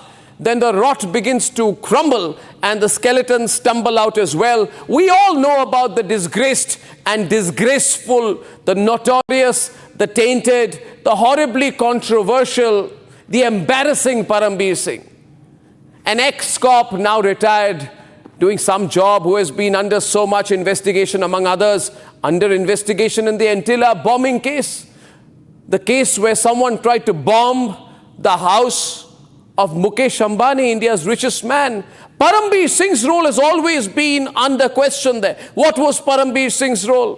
What did he do? What did he know? And Parambir Singh was interrogated in the Mukesh Ambani house bombing case. It was allegedly under his watch that Sachin Vase, as a police inspector, conspired to plant bombs outside Mukesh Ambani's house, Antilia. Now, in an interesting turn of events, Salil Deshmukh, son of Maharashtra's home minister at the time, has revealed, or rather spilled the beans, that the same notorious Parambir Singh, the controversial and tainted Parambir Singh, the then, unfortunately, police commissioner, was the fixer, he claims, and the mastermind in the Antilia bomb case. In fact, he has said, and he said this, that Parambir Singh was personally involved in the whole aspect of planting a bomb outside Mukesh Ambani's house. Now, my question tonight is this, that how is it that in India some of the biggest cases remained locked up and in the freezer? Is that a good thing? These cases become big only because people feel strongly about them, because we in the media report about this. And you can see these images of Antilia, Mukesh Ambani's house, right outside it. You remember the pictures of a policeman walking like a ghost in a PPE kit. A policeman reporting to whom? To Parambir Singh, who was reinstated directly by the man who led Mumbai's police department, Parambir Singh. How can the case about the alleged involvement of a police officer in planting 20 explosive gelatin sticks outside Mukesh Ambani's Antilia remain untouched and unresolved? Why should we accept it? Why should the largest news network in the country, Republic, not ask these questions? That how does the Antilia case languish in cold storage? On the 22nd of September 2021, the CID handed over a sealed envelope to the Chandiwal Commission investigating the Antilia bombing case. It has been 3 years and 9 months. Not a small time, 3 years and 9 months. And you are still not told about what was inside the sealed envelope. We are told there are names. And as we know, this man, the controversial, tainted, notorious Parambir, has been questioned by the National Investigating Agency, not just because of his closeness to Sachin Vase, the dirty cop who he brought in to do dirty and bad things, not for the general presumption that there were a lot of facts that indicate that the dirty Sachin Vase was very, very emboldened and empowered to go as far as to target Mukesh Ambani's house. Moreover, the nation wants to know, was it not Parambir Singh who appointed the dirty, controversial, convicted Sachin Vase as the investigating officer? Was he the investigating officer in the Antilia bombing case? Though it turned out, he turned out to be the main conspirator in the case later. And still, the National Investigating Agency has been behaving very strangely. They neither charged Parambir Singh in the report yet, nor have they been able to close the case. How is it that the dirty Sachin Vase, who's horrible, and the reason we call him dirty is because he's done dirty things. Terrible allegations against him, corruption, murder, everything. That man is in judicial custody for this exact same case in which Parambir Singh is not even named as an accused, not been let off either. Now, we don't know whether the involvement of the police in this case was in Sachin Vase and Parambir's personal capacity, or was it institutional?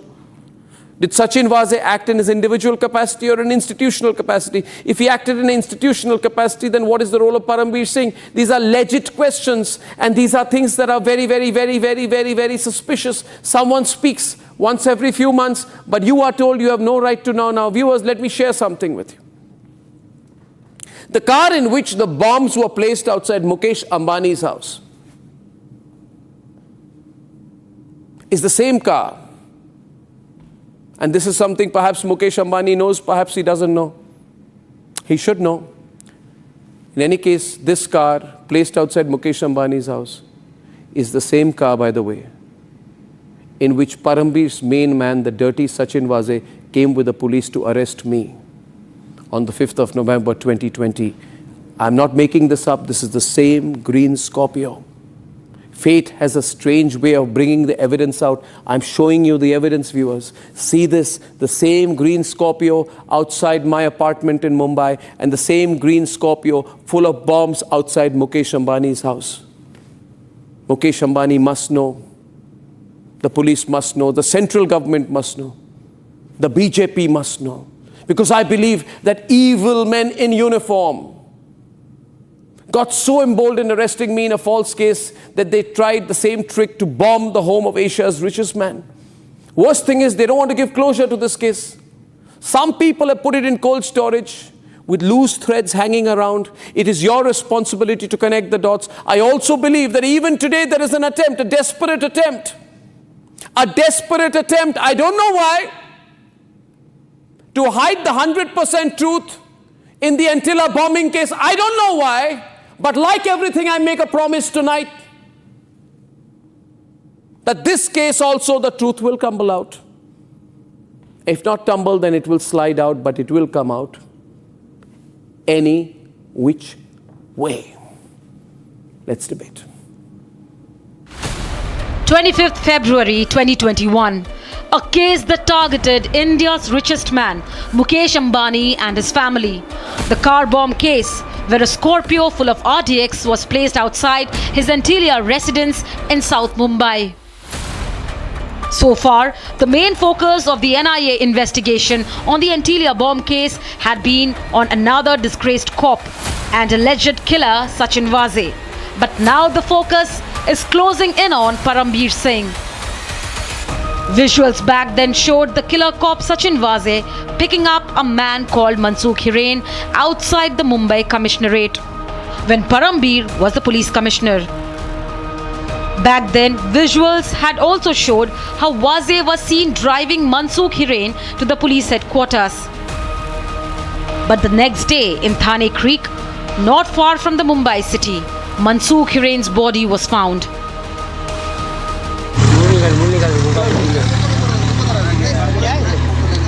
अरे इतना रुमाल बांधने लगे मारा गया है उसको चलो ये खोल दो बेटा ये खोल 4 years later, the Antilia bomb scare controversy is back in focus and Parambir's role is back in the limelight. Back then, Anil Deshmukh, once hand in gloves with the Commissioner Parambir Singh, exposed his alleged role in the Antilia bomb case. 4 years later, Anil Deshmukh's son alleges that former Mumbai Police Commissioner Parambir Singh was the mastermind behind the planting of explosives in a vehicle outside Antilia. जेव्हा परमबीर सिंग याला पदावरनं दुसऱ्या पदावर नेला, जेव्हा अँटिलियामध्ये bomb अँटिलियाच्या building खाली bomb ठेवण्यात आला आणि असं लक्षात आलं की हे बॉम्ब ठेवणारा मनुष्य स्वतःच आयुक्त आहे, त्याच्यानंतर सरकारने त्यांची दुसऱ्या विभागामध्ये त्यांची बदली केली, म्हणजे गृह विभागामध्येच दुसरीकडे त्या ठिकाणी बदली केली. त्याच्या 2 दिवसानंतर यांना साक्षात्कार झाला परमबीर सिंगला की यांनी मला 100 कोटी मागितले, की यांनी 100 कोटी गोळा करायला सांगितले. तुम्ही जेव्हा आयुक्त होते तेव्हा चूप बसले होते का? तेव्हा जेव्हा तुम्ही खुर्चीवर बसले होते तुम्ही काय चूप बसले? बरं, हे जाऊन जयश्री पाटीलनी याची FIR टाकली मलबार हिल पोलीस स्टेशनला की याची CBI चौकशी झाली पाहिजे. यांनी ओपन लेटर लिहिलं होतं आणि खुल्या पत्राच्या नंतर चांदीवाल आयोगामध्ये यांनी म्हणले या संदर्भातले माझ्याकडे पुरावे नाही. इतक्या तुम्ही धाडी टाकल्या, इतकी तुम्ही रेट टाकले, माझ्या लहान मुलीची सुद्धा चौकशी करायला हे लोक घाबरले नाही. माझ्या परिवारवाले, माझी आई, माझी बहीण, माझी बायको, माझ्या भावाची मिसेस या सगळ्यांवर गुन्हे दाखल करण्यापर्यंत, यांना कोर्टात खेचेपर्यंत, यांना पूर्ण जीर्ण करापर्यंत या ठिकाणी हा एक ऑपरेशन लोटस, त्यावेळेस ऑपरेशन लोटसचा हा एक भाग होता. आणि आपल्या सगळ्यांना कल्पना आहे की कशा कशा पद्धतीने ईडीनी कारवाया केला. आता वास्तविक मी बोलायला नको, मी स्वतः सुद्धा बेलवर आहे, ईडीचं ऑफिस पण बाजूलाच आहे, मी स्वतः बेलवर आहे.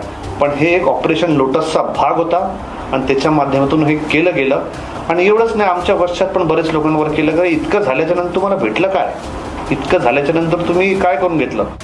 Salil also claimed that the NIA was on the verge of arresting Parambir Singh for his alleged involvement, but he evaded action with the help of the BJP. हे पूर्ण लोकांच्या पुढे आहे की नुसतं ऐकीव माहितीवर इतकी होतं परमबीर सिंगला, तर त्यांनी खुर्चीवर बसताना तेव्हा राजीनामा द्यायला पाहिजे होता. त्याला बाजूला काढल्यावर त्याला साक्षात्कार झाला. वास्तविक परमबीर सिंग हाच फिक्सर आहे. परमबीर सिंग यांनी हा बॉम्ब ठेवला आणि NIAच्या माध्यमातून हा अटॅक होणारच होता.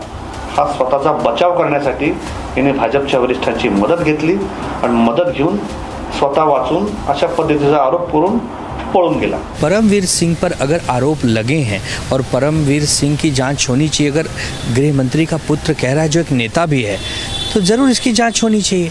लेकिन अब वही है कि सैया भय कोतवाल अब डर काहे का, पूरी सरकार ही बीजेपी की है, बीजेपी पूर्ण बहुमत में, तो ये सब जांच करेगा कौन? The Deshmukhs claim they have been targeted because Anil Deshmukh, as Home Minister in the MVA government in 2021, had transferred Parambir Singh in the wake of the Antilia explosive scare. But over 4 years now, the case of Antilia bombing has remained a matter of investigation.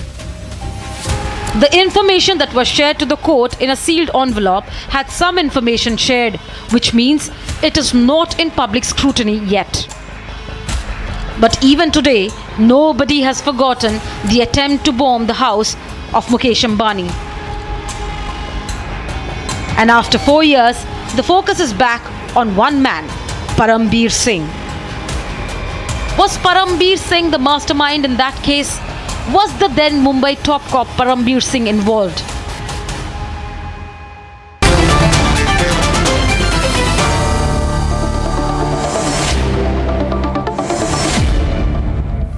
Now, Rhythm, Parambir Singh was interrogated, right, in this case. Terrible record, this man, Parambir Singh, such a terrible, so notorious, so tainted.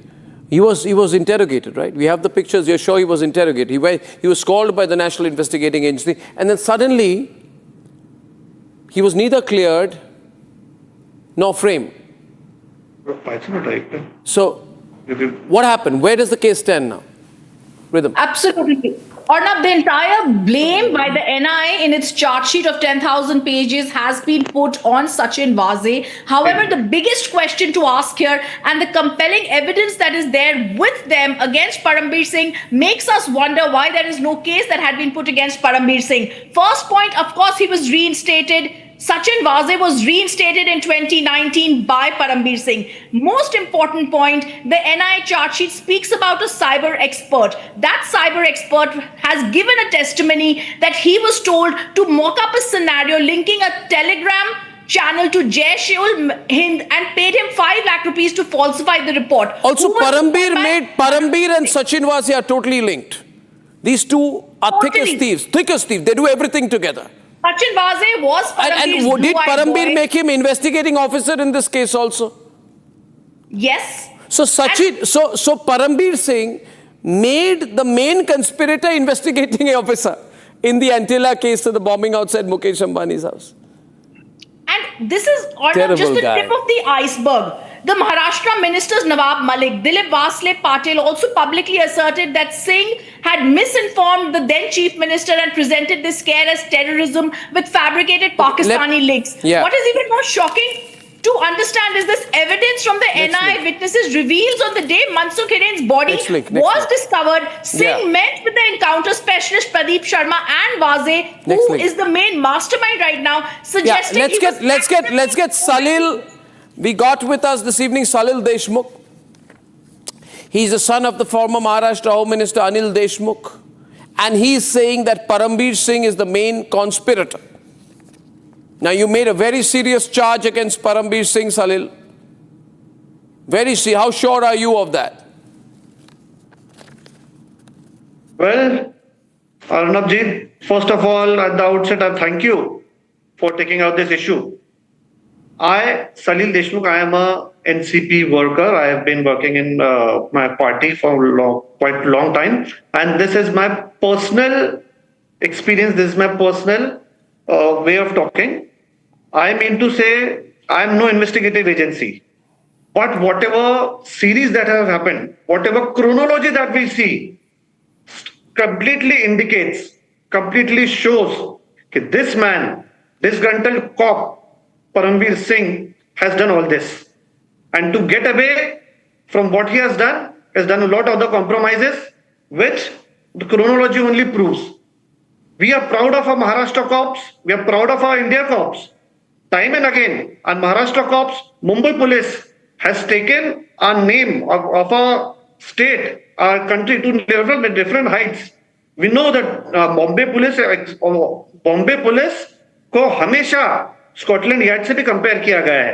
और ऐसे तरीके से जहां पे हमारे जवानों ने, हमारे पुलिस वालों ने हमारे देश को बचाने का काम किया, हमारे सिविलियंस को बचाने का काम किया, ऐसे समय पे एक ऐसा भी पुलिस वाला इस महाराष्ट्र में, इस शहर में हुआ है जिसने देश का नाम डुबाने का काम किया ही किया.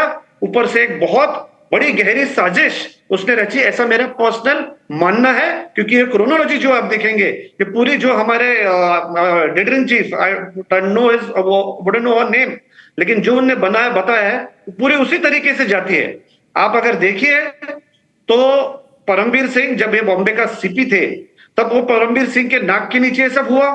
ये सब होते हुए तुम्हारा इंटेलिजेंस कहाँ गया था? इंटेलिजेंस कहा गया था? पूरा महाराष्ट्र जानता है, पूरा बॉम्बे जानता है कि परमवीर सिंह का खास आदमी, परमवीर सिंह का राइट हैंड ये सचिन वाजपेयी था. ये सभी लोग जानते हैं. उसके बावजूद जयशुल हिंद नाम का एक थ्रेट परसेप्शन क्रिएट किया गया. जो परसेप्शन क्रिएट करने के बाद में उसी को जिसने क्रिएट किया वो उस बॉम्बे सीपी ऑफिस के डिपार्टमेंट से उसको 5 लाख रुपए दिए गए बख्शिश करके. ये भी रिकॉर्ड पे है. उसके बाद में आप देखिए जो डीबीआर जहां पे बैठ के सब पूरा प्लान हो गया, वो डीबीआर जो कोर्ट ने मांगा था तब वो कोर्ट को दिया नहीं गया. उसको डिस्ट्रॉय करने की कोशिश की है. वो डिस्ट्रॉय करने के बाद भी उसका डीबीआर वहां पे देने में आया कोर्ट में. इतना ही नहीं, ये मैं नहीं कह रहा, मैं एक देश का नागरिक हूं, सजग नागरिक हूं. मैं भी चाहता हूं कि जो गलत करे उसको सजा होनी चाहिए. और कोई एनआईए एजेंसी रहे या दूसरी कोई एजेंसी है जिसको हम पर नाज होना चाहिए कि ऐसी एजेंसी हमारे देश में है. उन लोगों ने, ऐसे लोग जिन लोगों ने हमारे देश का नाम नीचे किया है, एक थ्रेट परसेप्शन जो एक एशिया के सबसे बड़े, सलील आप कह रहे हो, सबसे बड़े बिजनेसमैन के घर के ऊपर किया. आप कह रहे हो कि भारत के जितने सबसे बड़े बिजनेसमैन, सबसे अमीर व्यक्ति, सबसे बड़ा, सबसे influential industrialist, corporate leader Mukesh Ambani के घर के बाहर बम जिसने प्लेस की, और आप कह रहे हैं मुकेश अंबानी के घर के बाहर बम रखने की साजिश ये परमवीर की है, आप ये कह रहे हैं, है ना? तो इतनी बड़ी साजिश जिसने की वो निकले कैसे? फिर से बता रहा हूं, ये निकल कैसे गए? मैं कह रहा हूं, या निकले नहीं है तो इनके खिलाफ केस भी फ्रेम नहीं हुई है. और दूसरा सवाल मेरा ये है कि सलील जी, आपके अपने पिताजी उस समय गृह मंत्री थे महाराष्ट्र के, तो क्या इनको पता नहीं था? परमवीर तो रिपोर्टिंग उनको करते थे. परमवीर उनको रिपोर्ट करते होंगे, बिल्कुल सही बात है. लेकिन हर चीज, पहली चीज तो मैं एक इंडिविजुअल सलील देशमुख करके यहाँ पे पर्सनल कैपेसिटी पे यहाँ पे आया हूँ. मैं कोई गवर्नमेंट को या तो वो टाइम पे क्या क्या घटनाक्रम हुए, मगर फिर आपके पिताजी को भी तो कहना चाहिए ना, क्योंकि सच तो निकलनी चाहिए. जो भी सच है, आप कह रहे व्यक्तिगत तौर पर अप्रिशिएट जितना. हाँ, मैं समझता हूँ आपका सवाल जो है वो वाजिब है और ये सवाल पूछना भी जाना चाहिए. जो चीज कोर्ट में बोली गई है वो शायद बाहर आई होंगी, जो चीज चांदीवाल आयोग में बोली गई वो चीज बाहर आई होंगी. लेकिन निश्चित रूप से एक बुक में ये सब चीजें लिखी गई है. इसमें काफी सारे, ये हमारे पिताजी ने लिखी गई है, श्री अनिल देशमुख जी ने. इसमें काफी सारी चीजें, काफी सारे खुलासे, काफी सारे एक्सपोजर उसमें किए गए हैं. मुझे ऐसा लगता कि you should go through this, और इसमें से काफी सारे खुलासे आपको मिल जाएंगे. अब मैं खुद पार्टी वर्कर होने के कारण मैं ये तो नहीं बोल सकता वहां पे कब क्या क्या हुआ था. लेकिन जो क्रोनोलॉजी, जो एविडेंट चीजें, जो दूध का दूध पानी का पानी हमको दिख रहा है, उसके ऊपर बोलने का तो मुझे हक है. और जैसे कि आपने बोला कि काफी सारे यहाँ पे कोल्ड स्टोरेज में आपका प्रकरण रखा गया है. मैं समझता हूं उसको कोल्ड स्टोरेज से निकाल के जिसने गलती की है, जिसने हमारे देश को बदनाम करने की कोशिश की, उसको सजा होनी चाहिए. बिल्कुल, मैं भी इस बात को मानता हूं 100% ये होनी चाहिए. Rhythm, this is very very sensational because ये सारी चीजें लिंक्ड है. Mansukh Hiren murder, Antilia bombing case, हाँ, अर्नब गोस्वामी अरेस्ट, सचिन वाजे मर्डर केस, ये सारी चीजें एक तरह से लिंक्ड है. Yes. They are all linked. And ये चीजें ऐसी नहीं हो सकती कि आधी अधूरी छोड़ी जाए. They can't be left halfway. अभी भारत के लोगों को कहा जा रहा है भूल जाओ मुकेश अंबानी के घर में जो बॉम्बिंग हुई थी, भूल जाओ. क्यों भूले? Do we not have a right, Salil? Rhythm? सबसे बड़ी case. I want the visuals to be played. मैं तो चाहता हूं लोग फिर से वापस इस पर सवाल पूछे. मैं चाहता हूं कि लोग पूछे इसमें कि मुकेश अंबानी के घर के बाहर जो हुआ था पूरा षड्यंत्र खुलकर सामने आना चाहिए. People have a right to know. और ये देखिए सलील, इसी स्कॉर्पियो में सचिन वाजे मुझे अरेस्ट करने आए थे. देखिए और अपने पिताजी को भी दिखाइए कि अर्नब गोस्वामी को ना रोक पाया कोई, ना कभी रोकेगा. उसी स्कॉर्पियो में एंटीला के बाहर पार्क थी. सेम टू सेम स्कॉर्पियो है सलील. ये बहुत सेंसेशनल केस है सलील. मुझे लगता है कि अनिल देशमुख को सच कह देना चाहिए. कुछ भी हो, कोई भी पॉलिटिकल कॉन्सिक्वेंस हो. Ridham, Anil Deshmukh knows. If there is one man who knows the truth, जो बोल सकते हैं, it is Anil Deshmukh. Yes, and Arnab, even in that book that Salil is talking about, Anil Deshmukh has mentioned it, but we have to understand, yes, the diary of a home minister, but also what Parambir Singh actually did.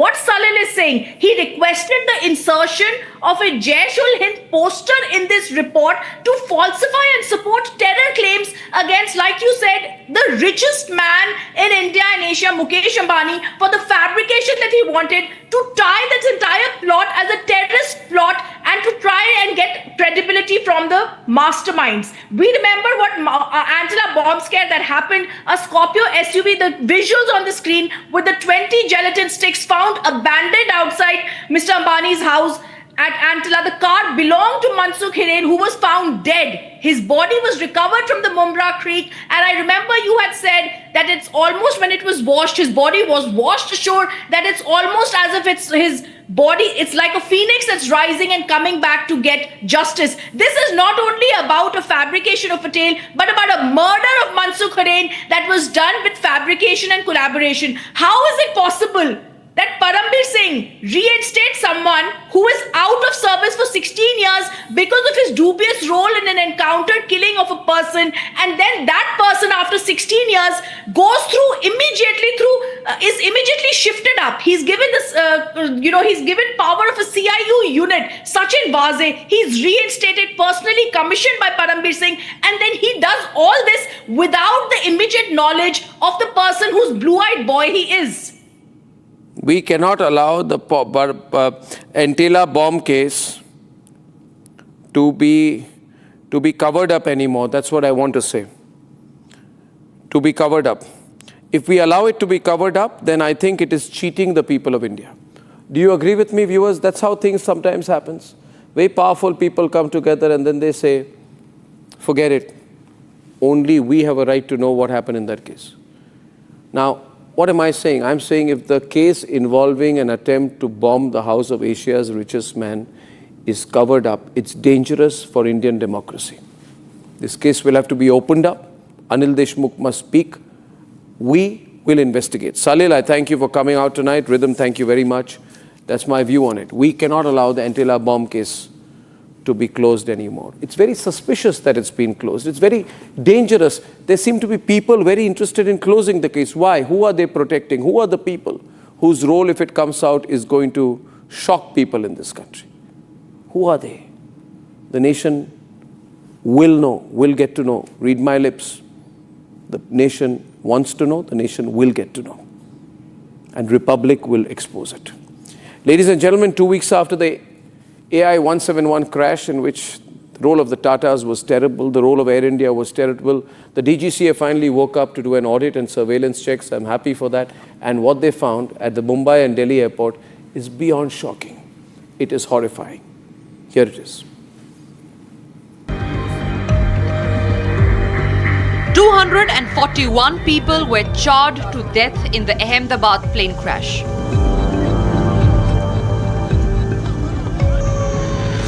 In the following weeks, we saw a spate of aviation incidents. Water dripping in Air India flight. In-flight entertainment is not working with even air entertainment.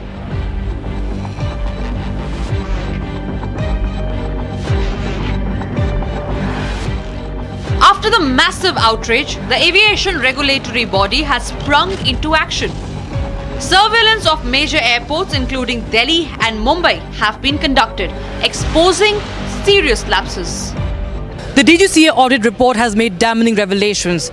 Surprise inspection was ordered in many airports of the country, including the major airports in Delhi and Mumbai as well. From an aircraft with worn out tires to the runway having faded markings that can be very, very dangerous during low visibility condition, viewers. Not just that, lack of safety equipment has been also discovered. In fact, the software that is used for the training of pilots was found to be outdated. Many defects that have been reported did not even make to the technical logbook, and several of the defects were repeated in the aircraft. Many such lapses have been revealed in this DGCA report, viewers. Now, the question arises, why was this being neglected all this while? The DGCA is the aviation watchdog, and it has been caught napping, viewers. Hundreds and millions of rupees are spent on the maintenance of these airports. These are some of the busiest and the largest airports. But who's responsible for jeopardizing the security of the air travelers, viewers? Repeated defects, reported defects, reappearing, ineffective monitoring, unserviceable ground handling equipments from the airlines to the airports. Serious lapses have raised many questions. Some of these are very, very critical maintenance related violations for passengers' safety. But the question that we must ask of the regulatory body is that why did DGCA wait so long for this surveillance? Who is responsible for ensuring that the airlines and airports follow the protocols for passenger safety?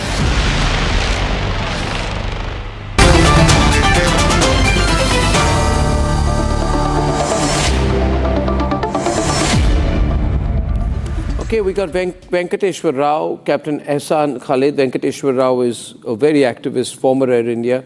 Captain Ehsan Khalid is a veteran Indian Air Force pilot, and he's also flown the Boeing 737 NG fleet, former commander there.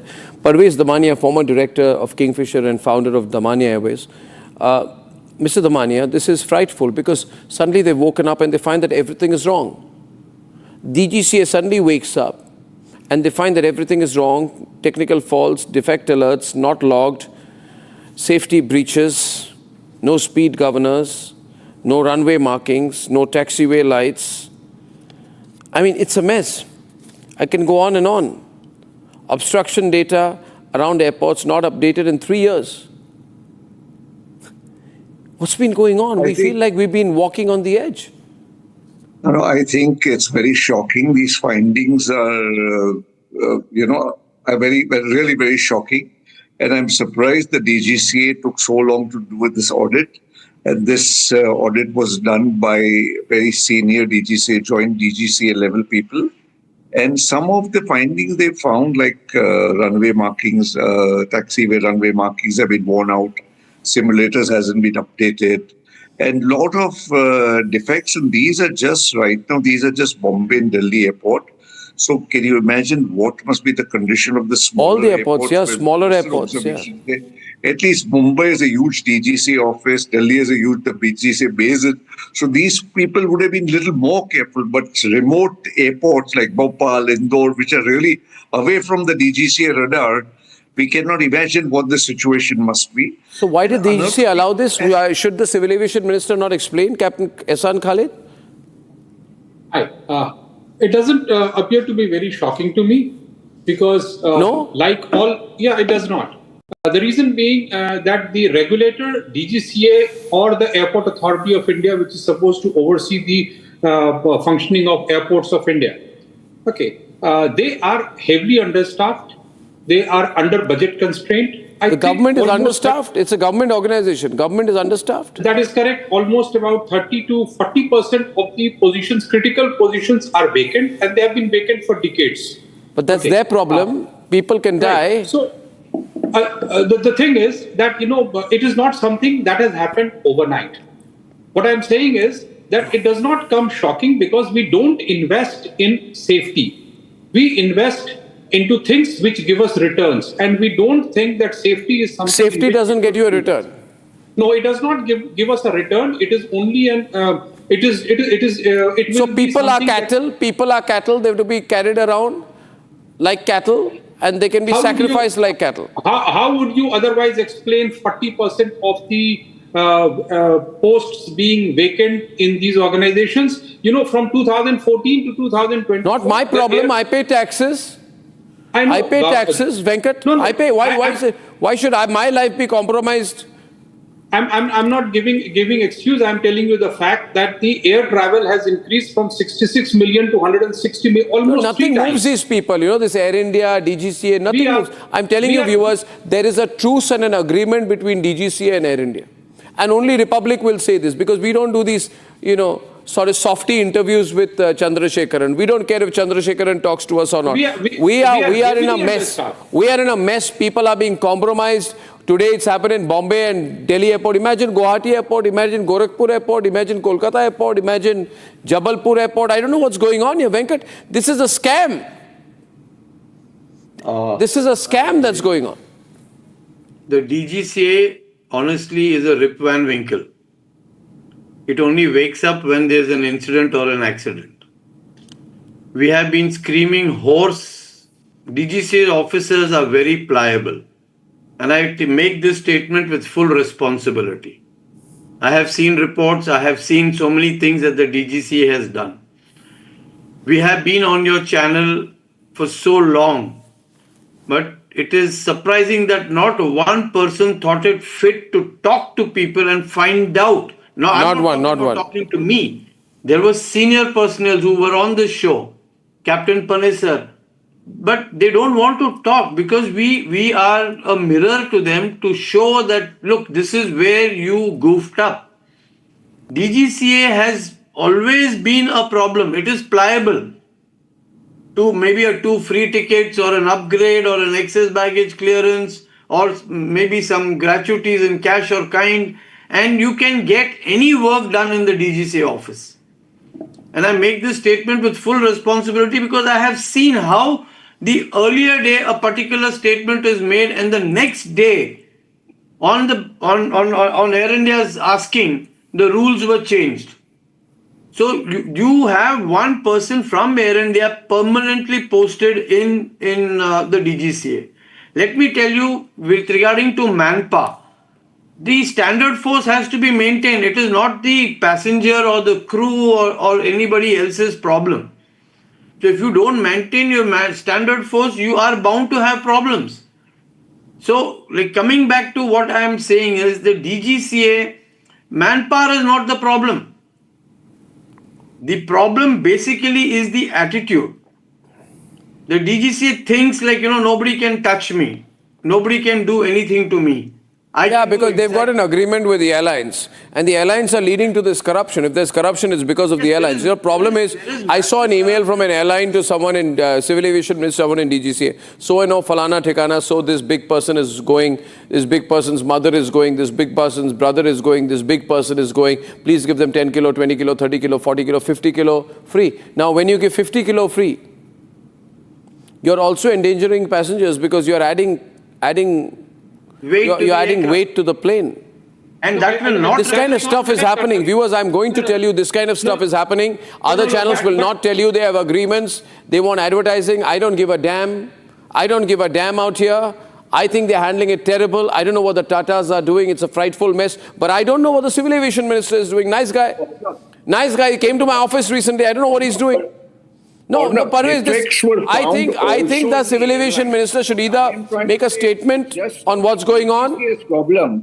The airline itself has to take care of its own safety measures. No, the airline should self-regulate the safety standards. Yeah, but it's convenient. No, pass the buck. No, pass the buck.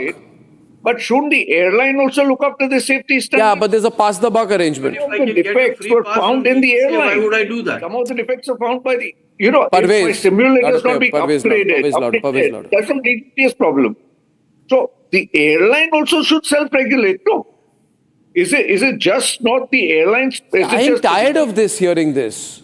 Parvez, last 2 weeks I'm only hearing airline is responsible. Airline says DGCA is responsible. DGCA, airline is responsible. It's like Bangalore, RCB says Karnataka government is responsible. Karnataka government's RCB is responsible. But people died, no. Yeah, people died. Yeah, people died. Who cares if people die? Who cares if ordinary people die in this country? Who cares? Who cares? Let me tell you the truth out here. Who cares? They only kept saying former chief minister died. Yes, the former chief minister died. I'm very sorry for that. But I want the VVIPs in this country to go to the homes of the ordinary people who died as well. Ordinary people matter. Parvez, they matter. Yeah, ordinary people. This crew, think of the crew, the air hostess families ruined.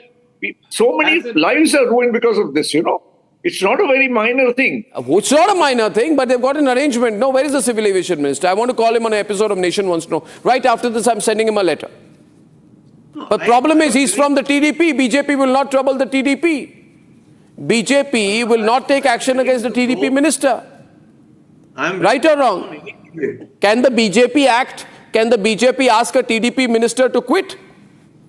He's a civil aviation minister. No channel will ask this question. I will ask the question. Now everybody goes quiet because you realize I'm asking a really damn good question. The question on the minds of everyone, can the BJP ask a TDP civil aviation minister to quit? Or will it affect the NDA? What is more important, a political equation or doing the thing that's right? The biggest crash in this country, what action has been taken against the civil aviation minister? No. But I think we are. No, why should I not ask these questions? You want me to be like other journalists, not ask this. Avoid. Don't question Tata. Don't question Air India. Don't question DGCA. Don't question TDP. Don't question BJP. Don't question anyone. No. Why? No. This is the problem in our country, Ehsan. The moment you are asking uncomfortable questions, everybody gets very queasy. Connecting this accident to either DGCA or to airline or to DGCA is part of central government, no. Why should I keep being DGCA? DGCA is not reporting to any other country's government. It is as if that we have come to a conclusion that DGCA is not an independent regulator, no. It comes under the Minister of Civil Aviation. No. You want me to ask the question but not name the guy? No, I don't want... DGCA is not headed by a judge, no, or an ex-judge like all other things. DGCA is headed by the civil aviation minister. Viewers, do you agree with me? The problem is Arnab asks bindas questions. Nobody likes it. You want me to be like the other people? Play safe? I'm not going to play safe. These questions that you're asking, Arnab, is right. But yeah, but why? But why add a but? This is the only question people should ask. You want me to open the lines? Open the lines tonight. Open the lines. Let me see. But to connect... No, there is no but. There are no ifs and buts. This play safe culture is ruining this country. But to connect this... Don't ask any questions. Is wrong. Don't ask any questions. I don't play games. I did not attend Vijay Mallya's party. That's why I called him a fugitive. All the other journalists went around in his parties, flew his planes for free. Parvez knows that. I'm not shameless like those journalists. See, I don't want to play safe. People are going to die in this country. There'll be more crashes like this if we don't speak up. Yeah, I agree. You have to speak up. I'm the only guy who speaks up, This is incorrect. Yeah, all others are scared. I have been trying to get so many people to try and listen to voices, but then there is nobody listening to the voices of the people. The powers that be control everything. I mean, you are asking why the minister should not resign. We don't even know what the minister has been fed till now. Does the minister even know the actual facts of what has happened? I don't know. Or I've not even heard from the minister. For all we know, that minister or the pilot or the airline has nothing to do with this accident. While there is lot to be done minister in the has accountability, how nothing to do? Okay, anyway, listen, I feel very strongly about this. But I have to move on because I've got a third big story coming up. But I'm raising the questions so people are agreeing with me. Can't open the lines, unfortunately, tonight. Because I've got one last segment in this 1 hour. Ladies and gentlemen, Group Captain Subhangshu Shukla's upcoming mission to the International Space Station is a momentous occasion for all of us. Significant milestone, huge achievement in our exploration journey of space. I'm going to run a 2-minute clip and then I'm going to come to my favorite man, Lavish Malhotra, who was the man, part of the team, 1984, ladies and gentlemen. Lavish Malhotra and Rakesh Sharma, India's first space mission. First, today's 2-minute clip. T-minus 10, 9, 8, 7, 6, 5, 4, 3, 2, 1. Ignition and liftoff.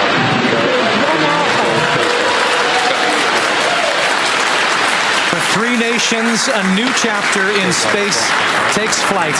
Godspeed, AX4.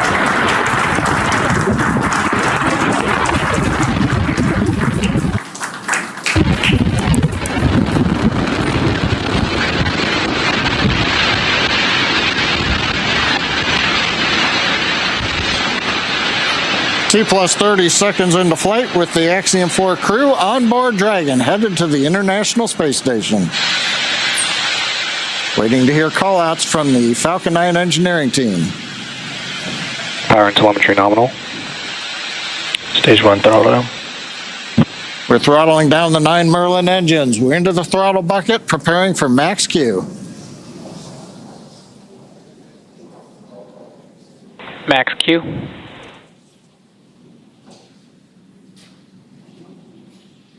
Vehicle is supersonic. We should begin throttling the Merlin engines back up now. Stage 1 throttle up.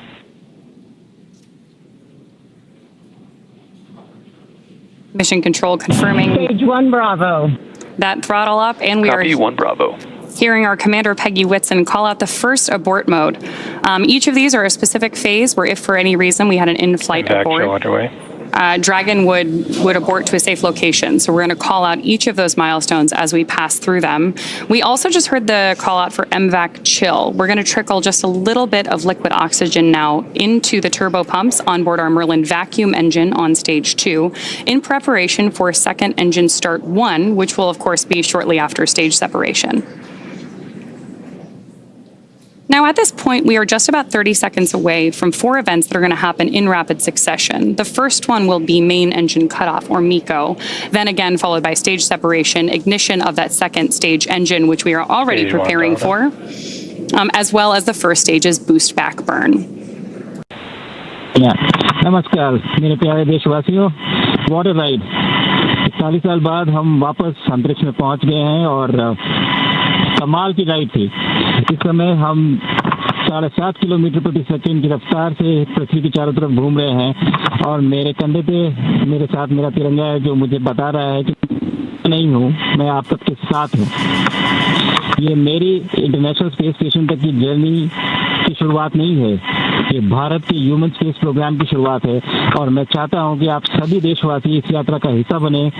आपका भी सीना दिल से चौड़ा होना चाहिए, आप भी उतना ही एक्साइटमेंट दिखाइए। आइए हम सब मिलकर भारत के इस ह्यूमन स्पेस प्रोग्राम की जर्नी की शुरुआत करें। धन्यवाद। जय हिंद, जय Bharat.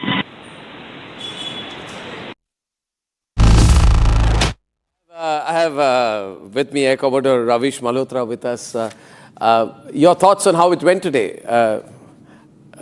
Air Commodore Lavish Malhotra, your thoughts on how you think it went today? For I think it is a fabulous, absolutely perfect liftoff. And it is a very proud moment for our country. And my heartiest congratulations to Group Captain Shukla for being a part of this historic mission. Air Commodore Malhotra, now tomorrow apparently around 4:30, they'll be docking at the International Space Station. In layman language, while I play the visuals out there, can you tell us what happens? They keep traveling in this chute. Now are they circling the Earth before they dock? Yes. How does it work? I mean, just in simple terms, if you can explain to everyone tonight. You see, the spacecraft will continue to circle the Earth and also continue to gain height because it has to go up to the height of about 400 kilometers, which is where the space station is. And it takes about anywhere from 30 to 36 hours to be able to catch up with the space station for the docking procedure. And that is a very complicated and a procedure which requires a lot of skill. Now, why is it complicated? Complicated in the sense that everything has to be absolutely right. See, the ground station also ensures that what do you call this? That the trajectory is absolutely correct. That means it is matching with the trajectory of the space station, and it's like something like a cone. The trajectory must fall into the same cone as that, like if it's approaching the space station.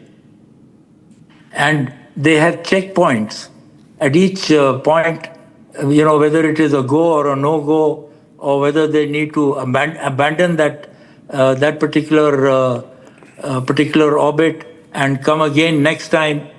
All this is handled by the crew on the ground, because they're monitoring the trajectory of the spacecraft as it is approaching the International Space Station. In fact, when it happens, they will probably show you the exact pictures of how the space station.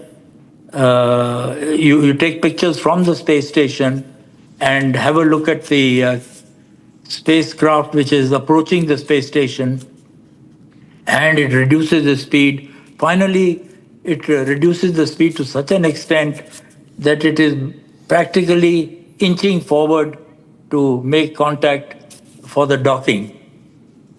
And in case if things normally it is done autonomously, that means it is computer controlled. But in case should things, let's say if there is a communication failure or a control failure or something of that sort, then manually the astronauts can take over. That is why Shukla, as the pilot, second in command to the commander, Ms. Peggy Lee, has a very important role to play in this particular aspect. And if I were to tell you on a grade of 0 to 10, how would you grade the rocket in which Rakesh Sharma went into space and this one in which Subhanshu Shukla has gone into space? I would put it as perhaps, let's say, Rakesh was around 7.5, and this would be closer to 9 plus. Okay. So not that much. I mean, essential basics. No, not that much, really. Because even on the Russian spacecraft, most of your instrumentation, etc., everything, all your electronics was by and large not Russian. Okay. And they have also mastered the art of being able to, successfully dock not only the manned spacecraft, but also a large number of cargo spacecraft that go up and down to, particularly on the space station, for the space station. When people are out there for 5-6 months at a time, they need to be replenished. Yeah, absolutely. Well, Air Commodore Ravish Malhotra, what an exciting moment. I'd love to talk to you. Very exciting. Very exciting. Tomorrow when he goes into ISS at 4:30, it's going to be fantastic, right? You'll be hooked on, I'll be hooked on. All of us should be hooked on. That moment will be on Republic. We'll all watch it together. Great moment. You saw that picture of yours I just played, Commodore Malhotra, that snap of you and Rakesh Sharma. Can our producers pull it up again? Let me see if I can tug it a little bit of memory and there see yes, how Ravish Malhotra. I can see image? Yeah. Now you see this one? You see this one? Stick on this. The two dudes. You know, what an amazing snap that is. And you've been such a part of this journey. I want to get you and Rakesh Sharma and Subhangshu together when he's back. Won't that be great? We do that. Yeah, we'll do that. We look forward to that. Okay, Air Commodore Lavish Malhotra, such a pleasure to talk to you, sir. Thank you very much. Thank you very much indeed. Superb Thank to you. see Have a great time, sir. Thank you. And ladies and gentlemen, at 9 o'clock this evening, what do you say? I don't feel like discussing Trump anymore, but today his intelligence agencies have questioned him. And his whole claim that he's destroyed the nukes in Iran has burst in a bubble. It's gone away in a bubble. Is it the case of the bombing that wasn't? Will he admit? When I'm back.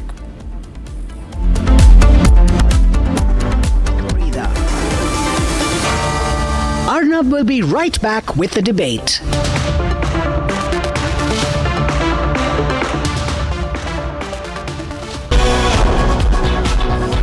Two technologies. Endless possibilities. Grand Vitara Strong Hybrid. All grip select driven by tech. Powered by Century Ply Club Prime. Raho befikar.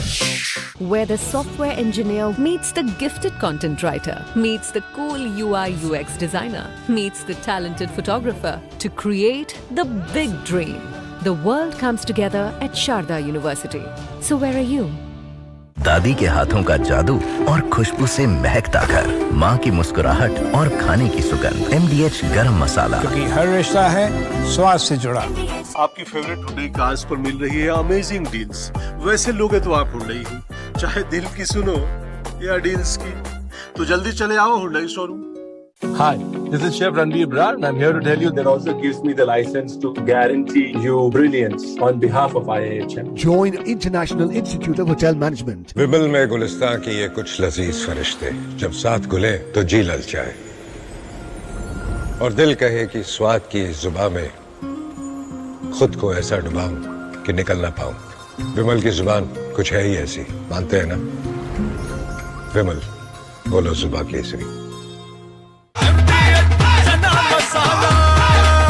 अब छोलिया हो या लोबिया, सफेद चने या काले चने, सब कुछ मजेदार बने। Where the software engineer meets the cool UI UX designer, meets the gifted content writer to create the big dream. The world comes together at Sharda University. So where are you? T minus 10, 9, 8, 7, 6, 5, 4, 3, 2, 1. Ignition and liftoff.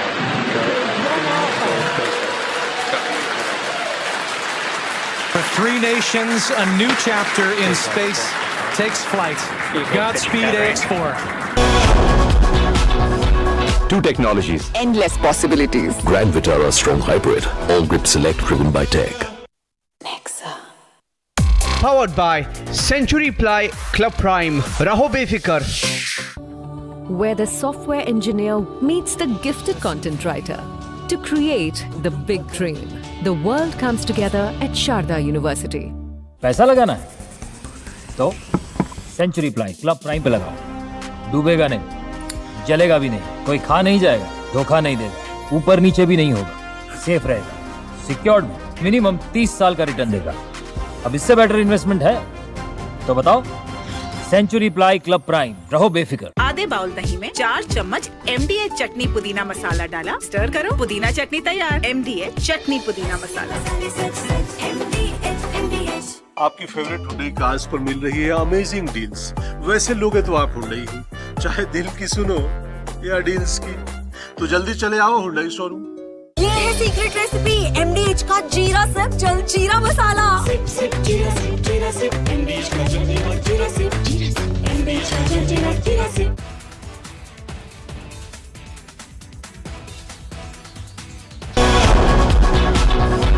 Two technologies. Endless possibilities. Grand Vitara Strong Hybrid. All grip select driven by tech.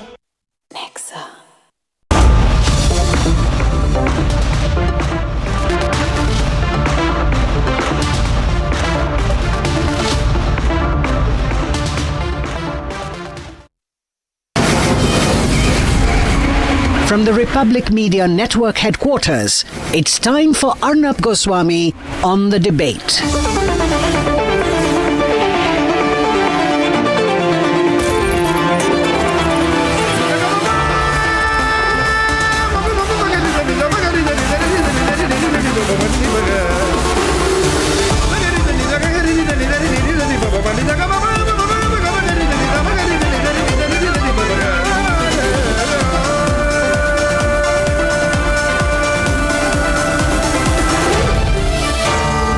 Arnab Goswami on the debate.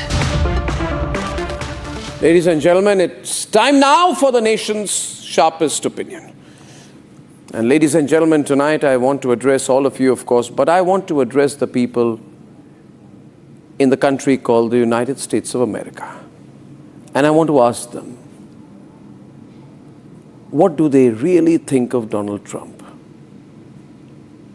Here is a man, Americans, who's your president, who today compared his so-called bombing, the bombing that wasn't, of Iran's nuclear facilities with Hiroshima and Nagasaki. He compared it to the atomic bombs being put on Hiroshima and Nagasaki. And he said, what I did is like Hiroshima and Nagasaki. My question to Americans is, aren't you ashamed of this man who talks like this? Hiroshima and Nagasaki, really, Americans? Really? Is that something you're proud of? Forget Donald Trump, I'm asking Americans, are you proud of what you did, what your country did in Hiroshima and Nagasaki? Would Germans be proud of what Adolf Hitler did with the Holocaust? What if a German leader was to come and say today that what I did is like the Holocaust, I did something like Adolf Hitler? Similarly, you have a leader, you have a president who comes and says, I did the kind of thing that we did during the bombing of Hiroshima and Nagasaki. During Hiroshima and Nagasaki, 90% of Nagasaki's surface was destroyed, 70% of Hiroshima. 200,000 people ultimately died from the two bombings. The exact figure will never be known. And Americans, if you want to know, there was no trace of the bodies. In many cases, there was no trace of the bodies. The bodies were not found. Thousands of degrees of heat generated from the nuclear bombs that America put on the Japanese because they could not win the war, otherwise vaporized human bodies. Human bodies were vaporized. And today, this man, your president, comes and says, I did something like Hiroshima and Nagasaki. This man, Americans, your president, has no sense of history. He has no sense of collective guilt. And I will not be surprised if going this way, he cites something that Adolf Hitler did one day as an example. That is his logic, that is his thinking, that is his attention deficit disorder. The man has a problem. He has a very weak sense of history. He may know about New York real estate, he knows very little beyond that. And Americans, how can you allow him to get away with this? This is the second time that his own intelligence community has contradicted him. You would remember, Americans, right after the strike on the 22nd of June, Trump said that the nuclear sites have been totally and completely obliterated. I'll play that soundbite. Let's play that. Had we not succeeded with that hit ended the war. That hit ended the war. I don't want to use an example of Hiroshima. I don't want to use an example of Nagasaki. But that was essentially the same thing. That ended that war. This ended that with the war. If we didn't take that out, they'd be fighting right now. Fact is, ladies and gentlemen, there's been a 5-page report that has allegedly been leaked from the Pentagon's main intelligence arm, which suggests that Iran's nuclear program will be set back only by a few months. That is, a few weeks, not by years, as Trump is suggesting. And now Trump is investigating who put out that leak. But the fact is, forget who put out that leak. Did you lie, Donald Trump? Did you lie? You're calling your own head of national intelligence, Tulsi Gabbard, a liar. You're accusing your own Director of National Intelligence Tulsi Gabbard of saying the wrong thing when she said that there is no credible intelligence as far as Khomeini producing or reinforcing the nuclear program is concerned. If you have the guts, and if you think your Director of National Intelligence is contradicting you and lying and working against your interest and America's sovereign interest, then sack her. But you can't. You're so weak. You can't sack her either. We cannot have this situation, ladies and gentlemen, where there's a repeat of what Bush said, ignoring all credible intelligence on WMDs which were never found in Saddam's Iraq. Similarly, Donald Trump has openly said that Tulsi Gabbard and by extension his own intelligence community is lying. They don't know anything. Let's play that soundbite. So I put the proof tonight.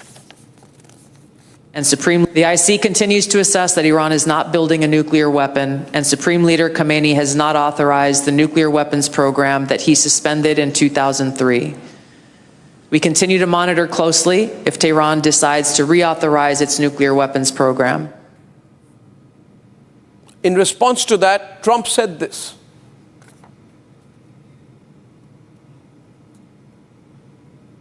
We not succeeded with that hit. That hit ended the war. That hit ended the war. What intelligence do you have that Iran is building a nuclear weapon? Your intelligence community has said they have no evidence that they are at this point. Well, then my intelligence community is wrong. Who in the intelligence community said that? Your Director of National Intelligence, Tulsi Gabbard. She's wrong. If she's wrong and she's contradicting you on such a major thing, what action did you take against her? You can't, because she stated facts and she is holding her own. She has never said she's wrong herself. Ladies and gentlemen, fact is that all that Trump is left with today is face-saving. Trump went deep into Iran, claimed to have struck Iran's nuclear infrastructure with the never-used-before American bunker-busting bombs. He said he targeted Natanz, Isfahan, and even Fordo, which he did because it was beyond the reach of the Israeli forces. But the fact is, what is the result? Is the nuclear program over? No. Is there a commitment from Iran? No. Is there a taking back of the Iranian threat to choke the Straits of Hormuz? No. Did Iran not strike at American military bases in Qatar, in the Middle East? Yes. What is the end result? Has the nuclear threat been annihilated? Answer is a resounding no. Now you can take sides and say, why should I be saying this? Well, I should be saying this because this is not America's problem. This is a global situation. And with so many falsehoods and hypocrisies and contradictions, it is not us, it is the American people who need to ask their president what exactly he is up to and whether he knows what he is up to every morning. Let's debate.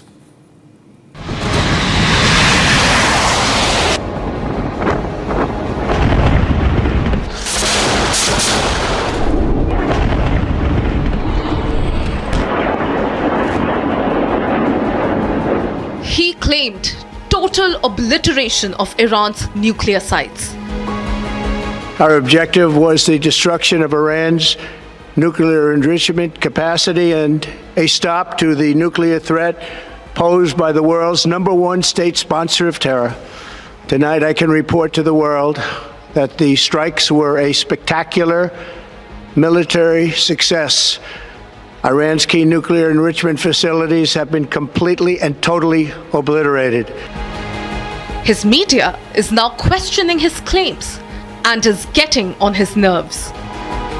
I think it's been completely demolished. I think the reason we're here is because those pilots, those B-2 pilots, did an unbelievable job.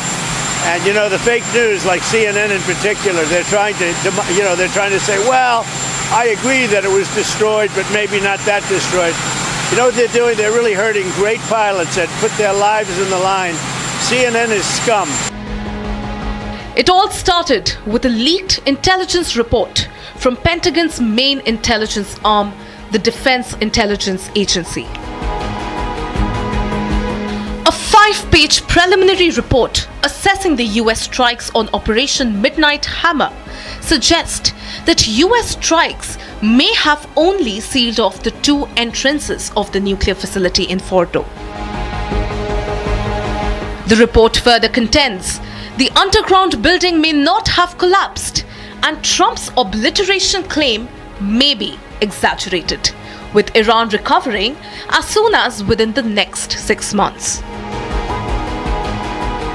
As per the report, Iran had moved its stockpiles of enriched uranium with only a little material destroyed, arguing that Iran still retains control of almost all nuclear material and can still develop nuclear weapons relatively quickly. The Trump administration has not denied the leak. White House Press Secretary Caroline Leavitt even confirmed the top-secret leak by a low-level loser in the intelligence community. Even the IAEA suggested that Tehran could rebuild the infrastructure and that it is not impossible. This hourglass approach is something I never liked. You remember the 45 minutes, the 1 hour, the 3 hours, the 3 months. It's not my cup of tea, so to say. And it's in the eye of the beholder, because when you look at the Wiederaufbau, the reconstruction of the infrastructure is not impossible. First, there has been some that survived the attacks, and then this is work that Iran knows how to do. It would take some time. President Trump remains defiant. Mr. President, what's your reaction to the intelligence reports saying that the Iranian nuclear sites were only partially devastated, not entirely? Yeah, well, they said it was actually, the report said it could have been they don't know. I mean, they did a report. I could have Pete talk to it because his department did the report. It was, I believe it was total obliteration. I believe they didn't have a chance to get anything out because we acted fast. If it would have taken 2 weeks maybe, but it's very hard to remove that kind of material. Very hard and very dangerous for them to remove it. Plus, they knew we were coming. And if they know we're coming, they're not going to be down there. Not just that, Trump even made claims that it was only because of his strikes that there was a ceasefire, making an insensitive comparison in the process. Had we not succeeded with that hit ended the war.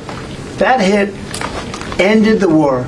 I don't want to use an example of Hiroshima. I don't want to use an example of Nagasaki.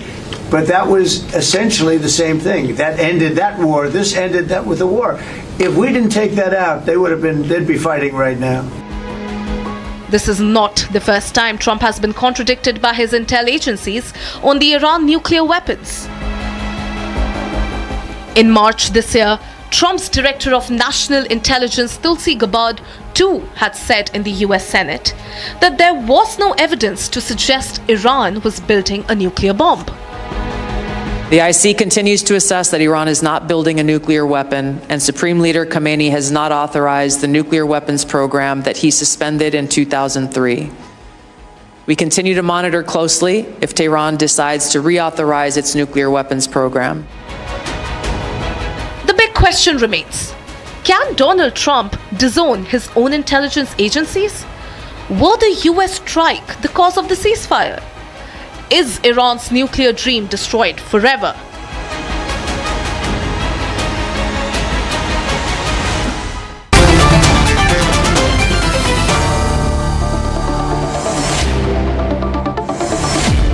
Great panel. We have got Dr. Muqtadar Khan, Professor of International Relations at the University of Delaware in the United States. Einar Thangen, political and economic expert from Beijing. We have Democratic leader Ajay Jain Bhutoria from California. He's been former advisor to President Biden. We have Benny Benjamin. He's been with the Israeli Defense Forces from Ramla in Israel. We have S.T.A. Alexander, grassroots strategist of the GOP. He's Republican. My first question is to Pastor Mark Burns, who is apparently spiritual advisor to President Trump, totally pro-Trump. This is going out very badly, Pastor Mark Burns, because not just because of this report, because first Trump said, look at how he changes his line, just watch. First Trump said, I'm going to carry out regime change. Then he says, I'm not going to carry out regime change. First he says, I'm going to remove Khomeini. Then he says, I don't need to remove Khomeini. Then he says, I did a knockout punch. Done, kaput. B-2 bombers delivered a knockout punch. Everything is finished. And now he says, I don't know, ask Pete. In other words, Pete Hegseth, the defense secretary. That's the report that Pete put out. Ask Pete. Then he said, first he said, I've completely destroyed the weapons program. Now he says, I believe it was obliterated. See the change of words. He's not sure. See the change of words. So end result is, sorry to tell you the truth, Pastor, end result is America got nothing. Did you get an agreement from the Iranians? Did you get a surrender from the Iranians? You did not. You did not. Did you get them to stick by the IAEA and their rules? No. In fact, Iranians became more defiant. They walked out. Did you get them to surrender to you? No. They bombed your military base in Qatar. They bombed you. They didn't surrender to you. Right? And all you're doing is, you can't laugh your way out of this today. You can't laugh your way out. These are very serious situations, and very serious situations indeed. Because if this was a bombing that wasn't, if this did not achieve any of the goals, it's wrong of you to make those claims. Pastor Mark Burns, I hand it over to you, and then Einar will respond. Okay, great. So first of all, the President of the United States of America has a staff, team, intelligence, and every one of them are stating the fact.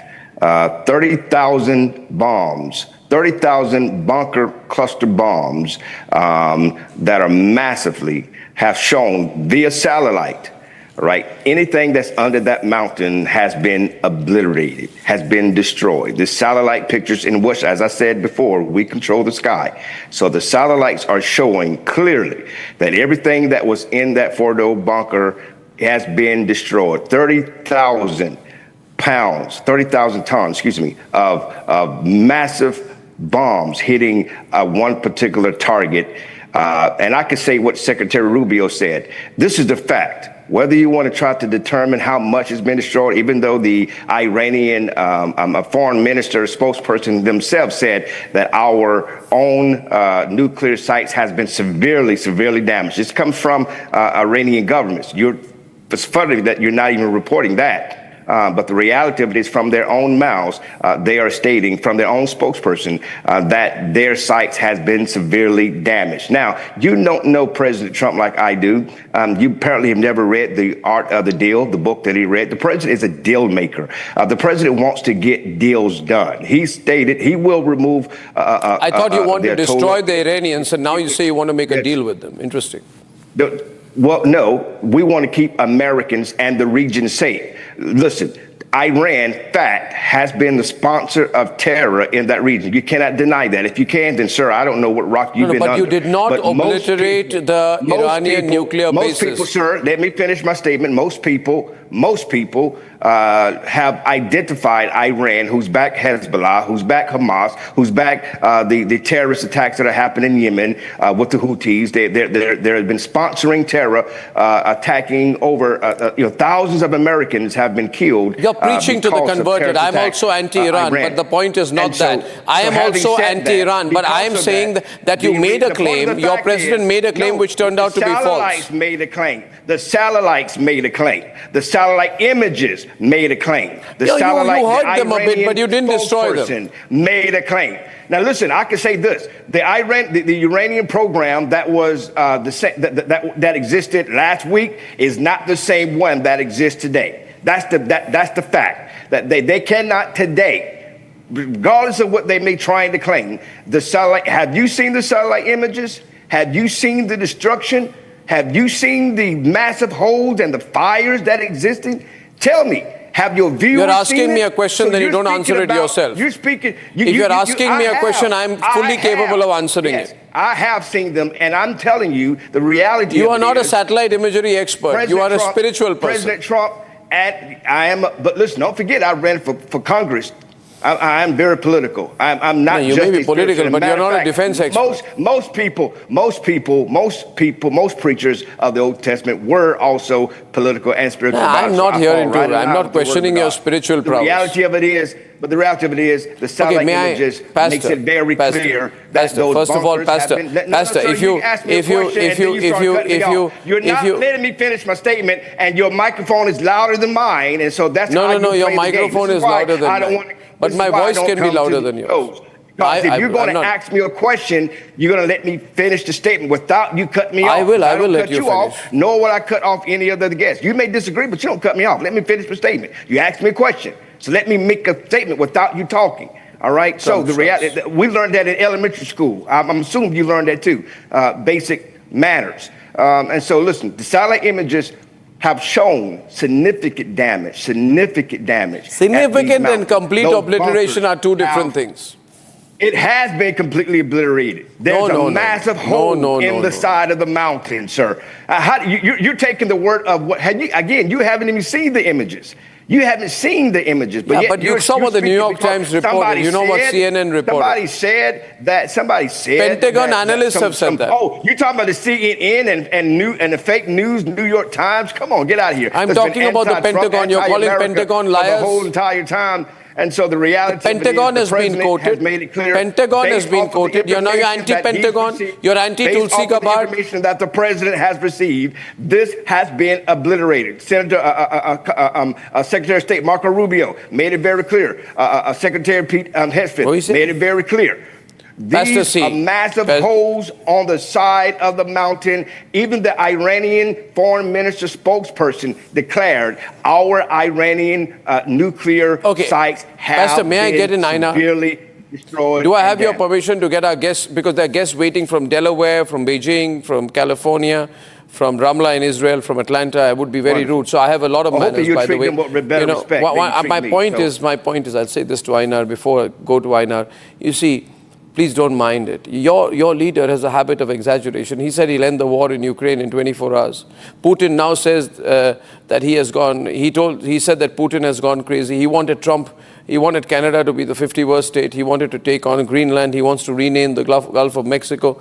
Not possible to do these things. We did rename the Gulf of Mexico. He may, but nobody. Anyway, my point is, I want to get Einar on this, on whether you think Trump is exaggerating not his strategic objectives, but his strategic achievements over the last 12 days.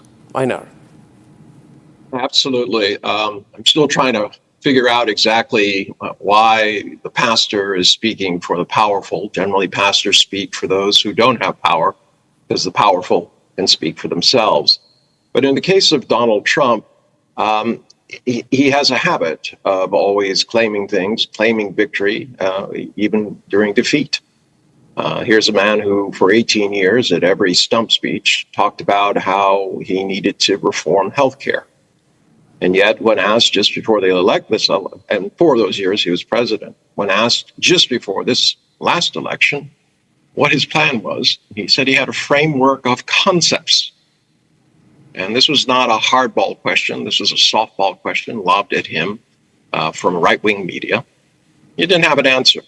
And it's not surprising that he's doing it. He's a showman. He likes the art of the deal, but it's very momentary. It's all transactional. He believes that he can kind of befuddle people, baffle them, as I say, and convince them that black is white, white is black. And he's doing that here. I mean, we have to go back to his initial assessment. He was asked by those reporters, what evidence do you have that Iran has a nuke? He says, they're lying. He says, well, your intelligence service say that. Well, they're lying. Well, the fact is the IAEA, which is the closest entity that has been observing the Iranians for many, many years, who the Iranians complain about on a regular basis, so it's not a friendly relationship. They themselves said there's no nuclear bomb. So he went in anyways. He broke arguably, and I'm a lawyer, he broke the War Powers Act of 1973, which said he needs to confer with Congress. He conferred with Congress after the planes had been sent, and his Hegseth confirmed that. He broke international law because there was no existential threat, imminent threat, all right, that he could show. Did he bother at any of the times to say what his evidence was, A, for the fact that the Iranians had a nuclear weapon in the offing, or afterwards, when he said it was completely decimated? And then, you know, this idea that he would bring up Nagasaki, Hiroshima, and you know, be smirking about it, says, oh, I don't want to bring it up, but I'm going to mention it anyways, is incredible. I mean, I'm just happy the Japanese prime minister decided not to go to the NATO meeting and didn't have to be there to be questioned by the press as to what he thought Donald Trump meant by that statement. 200,000 people, as you said earlier in your report, died. This is not something to be celebrated. And quite frankly, it hasn't worked. I know the pastor wants to say that this is all wonderful and Donald Trump is great and I'm his spiritual advisor and I'm political. Well, you're proving to be more political than a pastor. Fact is, Donald Trump went from certainty about what had happened to now claiming it probably happened. He has a report that was done by a Pentagon. The Pentagon isn't in the habit of lying to itself. They collect this reports and information because they honestly believe that you need this information to craft the tactics and strategies necessary to keep America safe. So when they put these reports out there and they're leaked, I can guarantee you these were not lies. White House has not said they're lies. Just said they're incomplete or this is some sort of attack on Donald Trump. When anything goes wrong, the one certainty you can have is that everyone around Donald Trump will declare that this is an attack on him. It's not an attack on the truth. But the truth is the only victim here today. Yeah, it's really unfortunate. It's really unfortunate. Most importantly, I feel bad for Israel tonight, and I'll tell you why, Benny and Mr. Alexander, because he's misleading Israel. You see, the consequence of his falsehood will not be felt by Americans so much as by the Israelis, who were fighting well with the Iranians, and they were fighting hard till Trump came in, and Trump then decided to call the shots, Mr. Benjamin. The problem with Trump coming in, he wants to call the shots. You see, why do you think a proud, large country like India, with third largest military, we don't let Trump in? Because we handle our stuff ourselves. We have a problem with China, we'll fight them ourselves. We hit Pakistan, we want to hit them when we feel like. We don't let these, Americans come in. The problem is that he has left Israel to handle the rest of the problem. He wants a political victory, Mr. Benjamin, but he hasn't solved the problem. And now the American media, the American intelligence community is reminding him that he has not solved the problem. Now the problem persists. You are under the feeling, sitting in Israel, Mr. Benjamin, that the problem has been solved. But it's not been solved. The nuclear threat persists. The Iranian foreign minister said they've been hurt a little, but the problem hasn't gone. So the threat that you wanted to obliterate has not been obliterated. Is that not a matter of concern for you, Mr. Benjamin? Good evening, everybody from Israel. I'm not a political person, but what I understand when I'm sitting in my house and I'm looking at the TVs, some people say it is not done. Some people, they say it is done. And our intelligence said that it is done quite good. And with all this, I'm not bothered that it is not done or done. I'm only bothered of one thing, the negotiation now. What will be the results of the negotiation? There is no negotiation. Mr. Benjamin, sorry to interrupt you. You do realize now, I hope, this is horrible. That there is no negotiation. Iran has not come to the negotiating table, Mr. Benjamin. That's the only way Trump decided to stop the war. This is to bring them on the negotiation table. Okay. But I can understand one thing, that, Trump bought Iranians, or maybe he will bring Iranians to the negotiating table. But today morning, President of Turkey said we must destroy Israel. So, I mean... So then there is no I mean, negotiation. In that case, you do realize there is no negotiation. Israel is still going to face the same level of threat.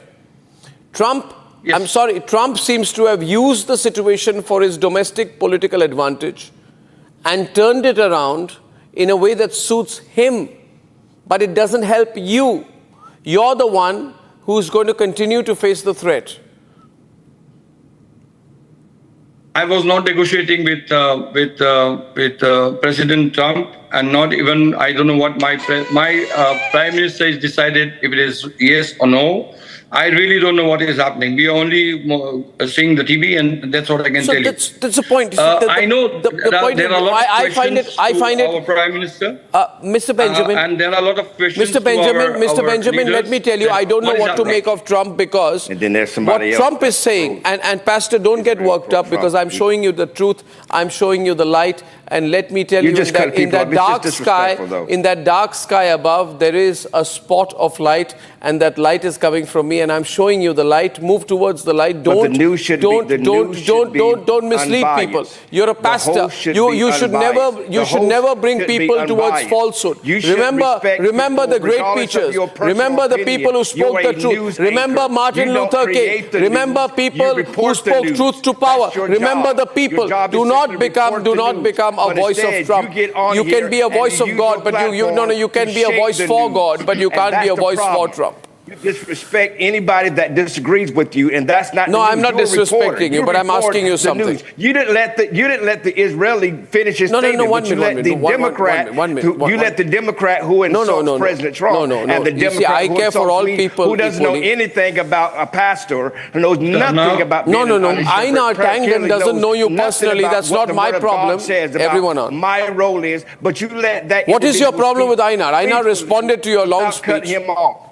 You allowed him to speak peacefully without cutting him off. You didn't do it to the Israelis. You didn't do it to me. Pastor, and that's disrespectful. That's the point that I'm making. Pastor, don't try to provoke Benny. He's a friend of mine. You don't create the news. And that's the story. This is becoming about you and your disrespect to your guests that you disagree with. Why should I disrespect you? Your job is to be unbiased and respect. I have not shown the slightest disrespect. It's about him.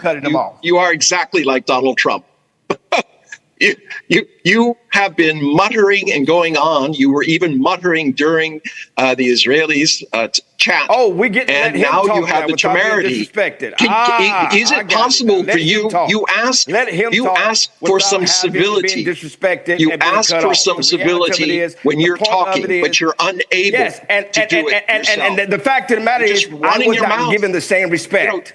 Right, Pastor, you was able to communicate with nobody interrupting you. That's the point. No. Point is, may I place on record, Pastor, that through your entire first answer, which was very long, I did not see Einar or me interrupt you even once. So that's not correct. And allow somebody to complete he's just trying to take up time. I want to make a small point, and I want to get in Dr. Muqtadar Khan, because I'm concerned for Israel. The Israelis know if there's someone concerned for them, who loves them, that is me. And I'm as concerned about Israel a week back as I will today, because I don't know, Dr. Muqtadar Khan, what Trump says is this. He says, the Iranians called me, and the Iranians told me, listen, we are going to send a missile to your military base. Would 1 o'clock be all right? And Trump apparently told the Iranians, please come and throw a missile at my military base. This is an unbelievable story. This is exactly what he's saying. He says the Iranians told him they will hit an American military base that has thousands of American soldiers, and Trump claims that he allowed it. Can you imagine any country's leader, when given advance warning that an enemy country is going to hurt a missile at you, with all your technology, you couldn't stop them? What kind of a story is this? I can't believe it. Nobody believes it. Alexander doesn't believe it, but I want to hear Dr. Muqtadar Khan. Do you think the Iranians would have called Trump and given them advance notice, as he claims? Well, the story from here, thanks for having me, Arnab, is that the Iranians wanted to at least fulfill their threat that if America attacked them, they would hit American bases. But they wanted to also get back to the negotiations table and not provoke a long war or give Donald Trump the excuse to start a long war with Iran. So they basically hit the bases but alerted the Qataris, and the Qataris claimed that they blocked all the missiles. So basically, I think the Iranians threw some junk at a base which was evacuated before that. But I think Donald Trump has bigger problems. He took the best possible shot that the U.S. could have taken against Iran, and that failed. It's not only that the Pentagon has leaked the intelligence report on the fact that the damage that they have caused will be repaired in a few months, not even a few years. Even the Israelis are being, out of respect to Donald Trump, they are saying, oh, it might take a couple of years. But off the record, the Israelis are also saying that their intelligence also says that that Iran will be able to restore the capacity to enrich uranium within a few months. But there is additional problem of where the 400 kilos of 60% pure uranium is. And Arnab, that is so dense that you can actually put those 400 kilos in a small bag of this size, which Iran can hide anywhere. And then Trump has this catch-22 situation. If he believes that they have destroyed Iran's capacity to threaten Israel with nuclear weapons or ended its nuclear program, then now there's no need for the Abrahamic Accords, and he needs to go back and take down the sanctions on Iran. We don't need those sanctions, and so we have kumbaya between the US and Iran. But if Iran does not return to inspections by IAEA and continues with the threat to withdraw from NPT, because the spectacle was terrible, two nuclear powers, one legally and one illegal possessor of nuclear power, was attacking a country which is a member of NPT and heavily inspected for decades with no nuclear program, according to the US intelligence itself. In fact, South Korea refused to go to the NATO summit because they were offended and upset by Donald Trump's attack on Iran, which violates international law. So President Trump now has huge problems. If he claims it is successful, then people will accept him to move forward and end this long attrition with Iran. But if they have failed, then he'll have to acknowledge that we took our best possible shot and we failed, and which will indirectly give Iran a major victory over both the US and Israel. So he's caught up in a catch-22 situation created by his own pronouncements, this desire to go very quickly, early, and claim success, and then back off. And his approval ratings are now in the -12. As of today, there are only 41 people who approve and about 54% who disapprove him on all issues. Are you saying a lot of people in America have switched away from him? So he's desperate for wins. And he's desperately looking for wins. He has failed with regards to Russia and Ukraine, failed to enforce ceasefire in Gaza. I don't know what is happening. I was thinking of buying an apartment in Greenland once it became part of the US, but nothing has happened on that. So he's looking desperately for wins, and there's this sideshow going on about whether he will be able to win a Nobel Prize or not, and that's where the Pakistanis are helping him out. But I think that Donald Trump has failed in this mission, and now it's all going to be to cover up, and that actually creates a security situation which does not serve U.S. national interests, but may give Iran both a diplomatic as well as a psychological win if eventually the world recognizes the fact that the U.S. has not really damaged much of Iranian nuclear facilities. Dr. Khan is not a voice from India. He's not a voice from China. He's a voice from Delaware. So I'm just putting this right. This is American. I live 10 miles from Joe Biden's house. Right, and you are an American citizen, I presume. Yes, I am. You're American citizen, because the problem is all these pro-Trump voices. The moment they hear someone, they you're anti-American. No, these are voices from America. Now we are concerned for Israel. I would like to bring in Democratic leader Ajay Jain Bhutoria along with STA Alexander. You see, Mr. Alexander. White House has not denied the report of CNN. This is the most concerning thing. CNN says that there is damage, but it's not been obliterated. The nuclear threat still exists. White House says the assessment is flat out wrong, was classified as top secret, but was still leaked to CNN by an anonymous, low-level loser in the intelligence community. This, in simple English, means that the assessment was made that there has not been significant damage, and the assessment was leaked to CNN. They have not said that the report of CNN, the report that was leaked, is factually incorrect. Does that not concern you? You may be a Republican supporter, but does that not concern you, Mr. Alexander? Yes, it does concerns me. It definitely is a concern. You know what the concern is? The United States federal agencies, including the Intelligence Department, the CIA, the FBI, are all filled with radical left, anti-American officials. That is what we saw in last 4 years of Biden administration. I know some of the radical left, like Einar. I need to respond to Einar. Einar. What do you know about Pastor Mark Burns? Go and do a research on Mark Burns.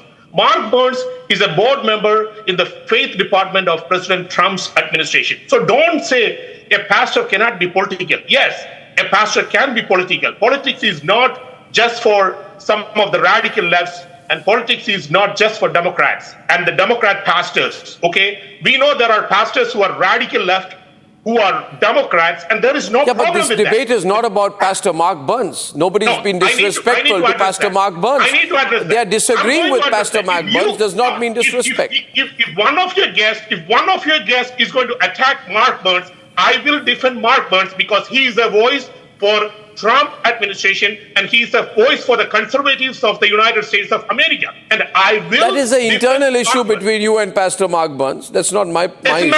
Doesn't matter. What do you want me to do? I can't disagree with Mark Burns because he's close. He holds an important position in the Trump administration. I'm not talking to you. I'm just telling Einar. Einar said that Mark Burns cannot. My God, this is a war that's broken out with Einar. Why not? Why can't he be? But we are discussing what happened with Iran. Why are you making it Einar versus Mark Burns? I am coming to that. You are trying to avoid the issue about the Iran situation. No, I am not. I'm coming to that. Yeah, you're trying to give covering fire to Mark Burns and avoid my question about whether about the New York Times report. I'm coming to that. You asked me, did it bother me? Is it a concern for me that the intelligence report is leaked? Yes, it is a big concern. Not just in the intelligence department. FBI but the leak has not leaked. been denied, Alexander. The leak has not been denied. Exactly. That's what I'm saying. It's not denied. Which means it's true. You are more bothered about the leak, but you're not concerned about what has been leaked.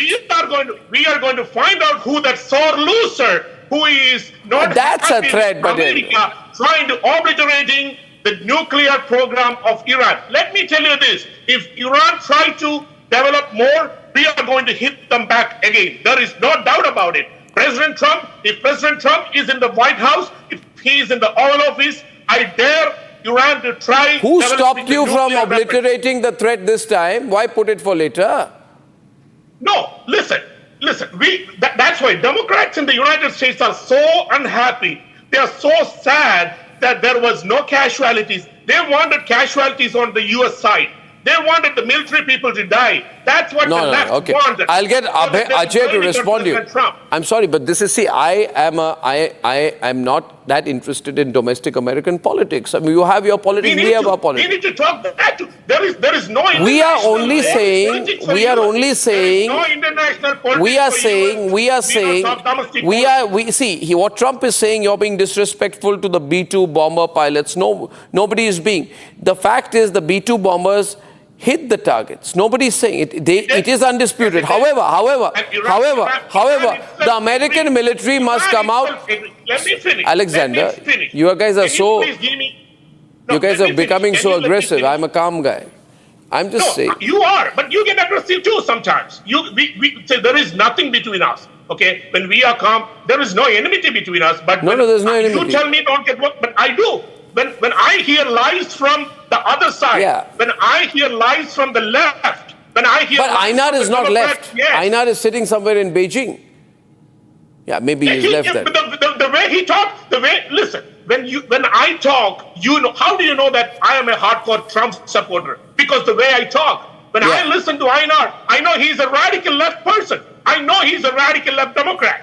There is no doubt about it. Or he's a supporter of the anti-American communist agenda. I know that for sure.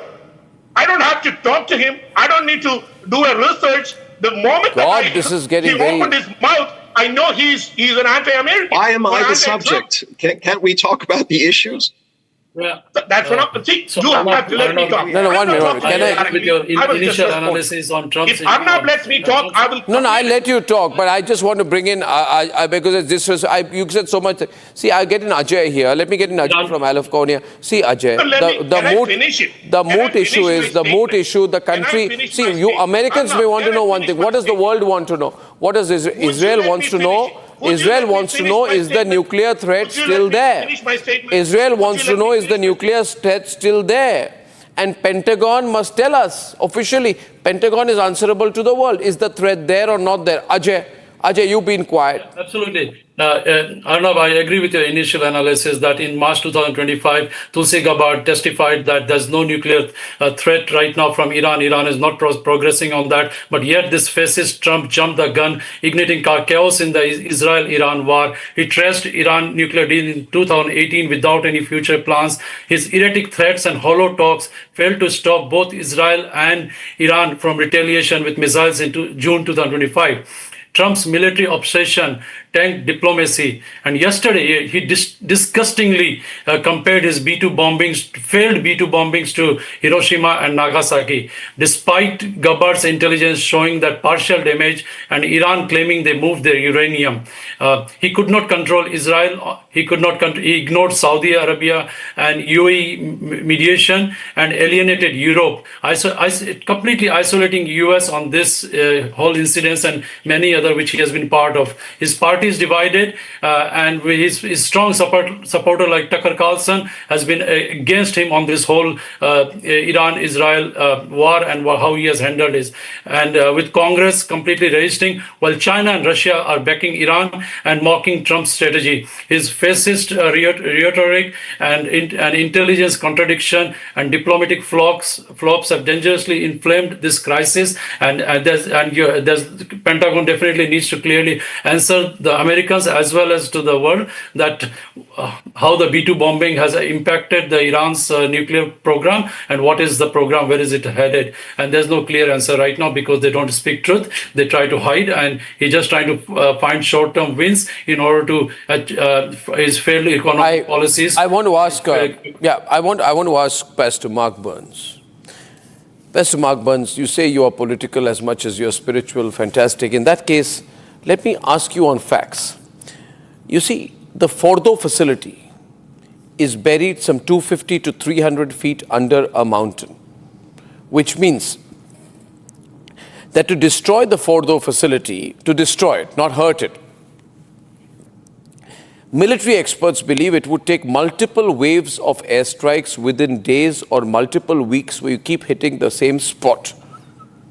Which means that US bombers, of course, hit the target at least twice. There is no disputing that fact. The B-2 dropped 12 GBU-57 massive ordnance penetrator bombs, which are often referred to as bunker busters.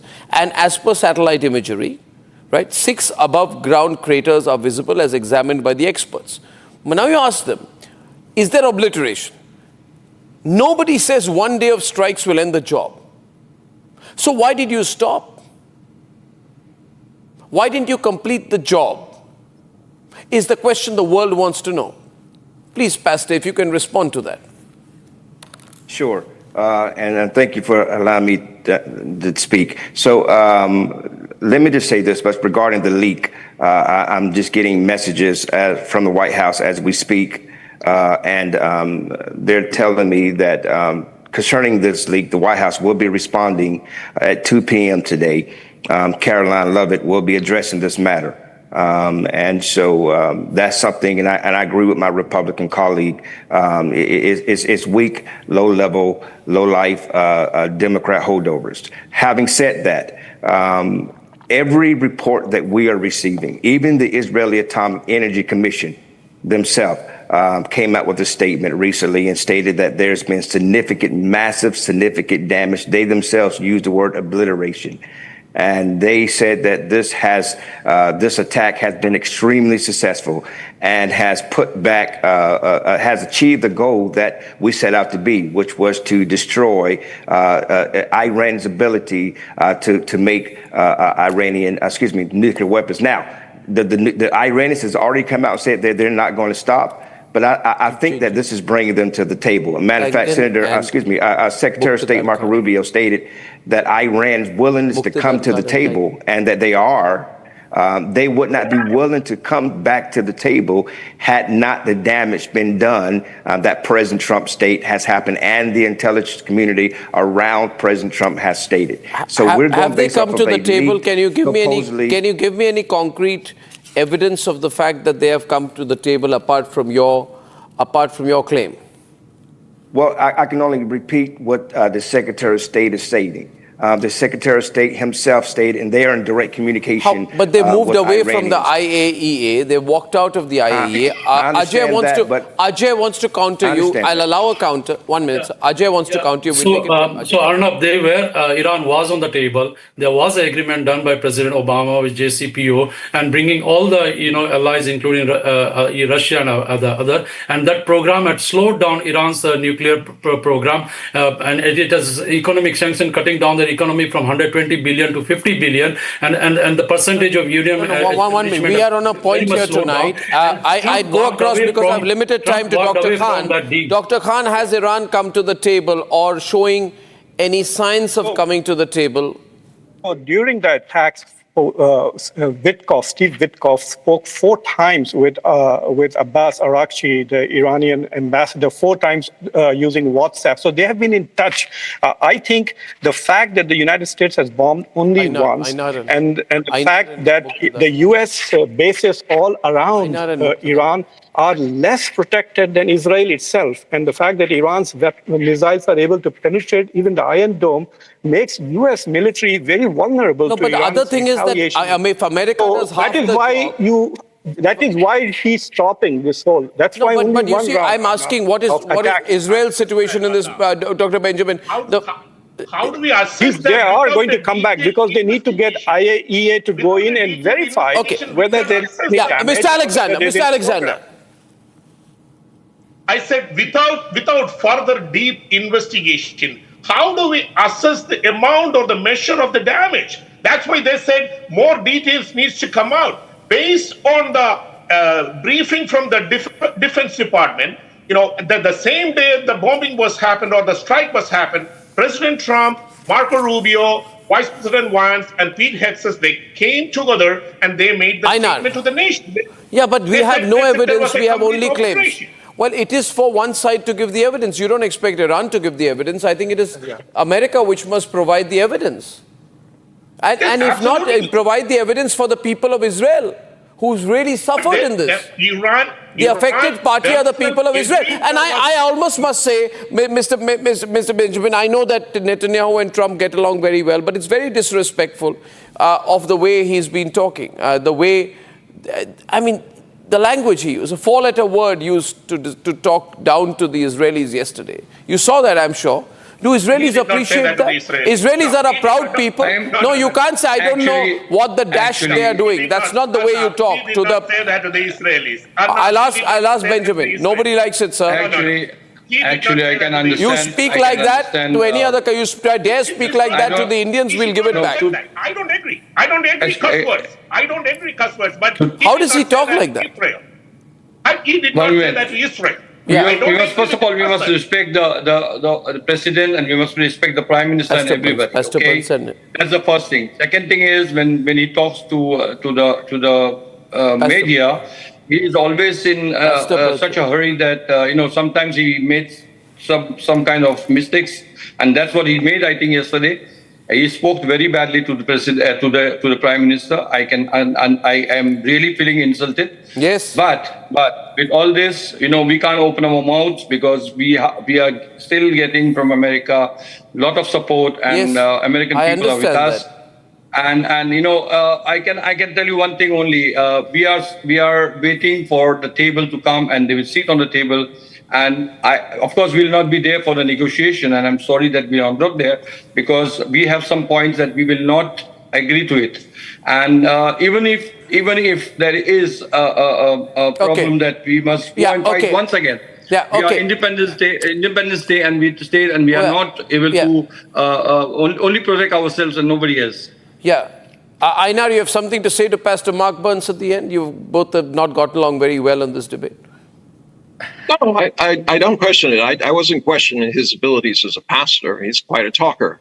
My point was, and I said, you seem to be talking more about politics than being a pastor. You're speaking for the powerful, not the people who need a voice for them, which are the people who are suffering. He didn't mention anything about Gaza and the women and children being killed there. He certainly isn't mentioning anything about the casualties that were brought about by this on either Israel or Iran. He's talking about policy. And to me, that speaks more about politics. But I would agree with him in this respect, that the Iranians, by not trying to escalate, can you keep your mouth shut for 1 second? The Iranians, by not trying to escalate, by attacking targets without... I think we should not, none of us should be disrespectful. Pastor Mark Burns. You shut your mouth, please. Now we should not use language like Trump uses. We should not learn from Trump.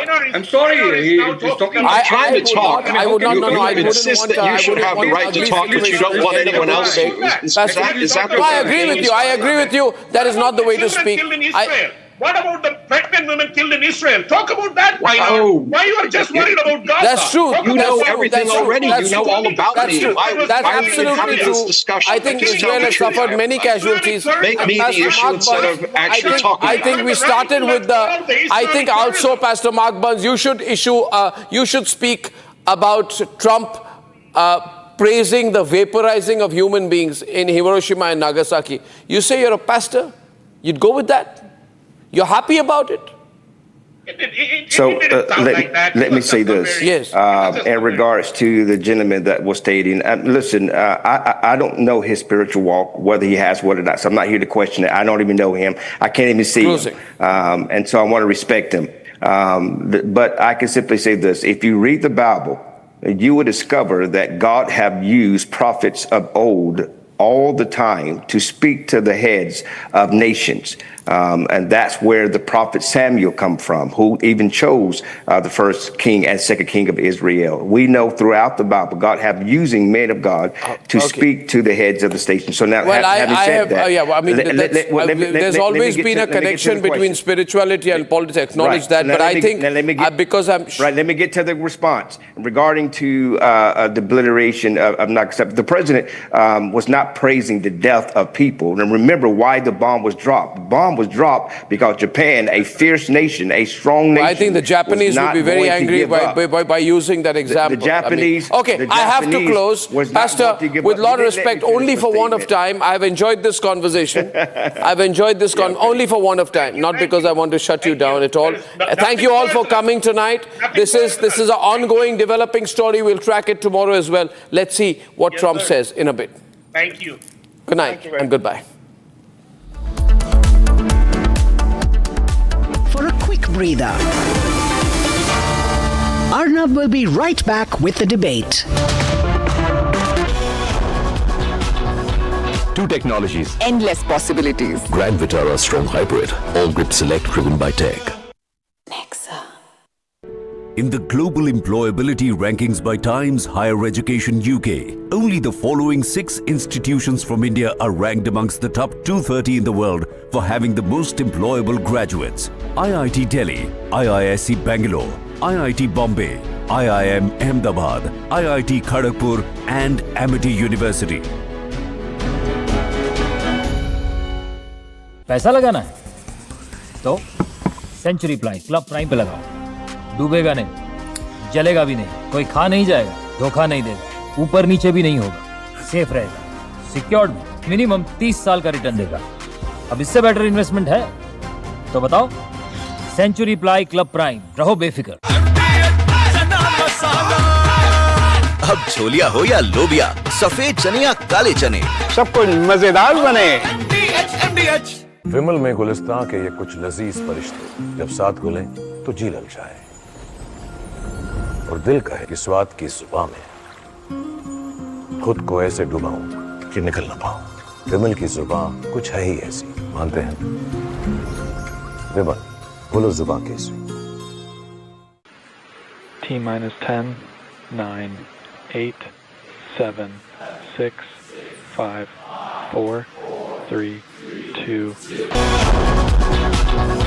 Two technologies. Endless possibilities. Grand Vitara Strong Hybrid. All grip select driven by tech. Powered by Century Ply Club Prime. रहो बेफिक्र। पैसा लगाना है तो century ply club prime पे लगाओ। डूबेगा नहीं, जलेगा भी नहीं, कोई खा नहीं जाएगा, धोखा नहीं देगा, ऊपर नीचे भी नहीं होगा, सेफ रहेगा, सिक्योर्ड, मिनिमम 30 साल का रिटर्न देगा। अब इससे बेटर इन्वेस्टमेंट है तो बताओ। Century Ply Club Prime. Raho befikar. Hi, this is Chef Ranveer Brar. Guarantee you brilliance on behalf of IAEA. Two technologies. Endless possibilities. Grand Vitara Strong Hybrid. All grip select driven by tech. आपकी favourite Hyundai cars पर मिल रही है amazing deals. वैसे लोगे तो आप Hyundai ही, चाहे दिल की सुनो या डील्स की, तो जल्दी चले आओ हुंडई शोरूम। ये है सीक्रेट रेसिपी MDH का जीरा सिप जल जीरा मसाला। सिप सिप जीरा सिप जीरा सिप MDH का जल जीरा सिप MDH का जल जीरा सिप।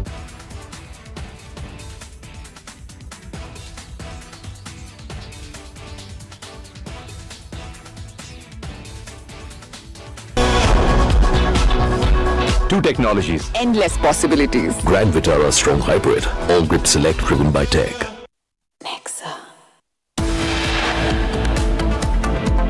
बात को आज वही व्यक्ति ने 2014 में पूरे देश से उखाड़ कर फेंक। Home Minister Amit Shah releases the Emergency Diaries, a book that chronicles Prime Minister Modi's role in the fight for democracy. Home Minister also slammed Congress for murdering democracy in 1975. Had we not succeeded with that hit ended the war. I don't want to use an example of Nagasaki, but that was essentially the same thing. That ended that war. This ended that with the war. Trump compared strikes on Iran to Hiroshima, says strikes on the nuclear program of Iran was the hit that ended the war. Group Captain Shubhanshu Shukla sets off on key ExIM-4 mission, says this mission is the beginning of India's human space program. 4 years after the Antilia bomb scare, big allegation against Parambir Singh. Salil Deshmukh says he was the mastermind of the plot.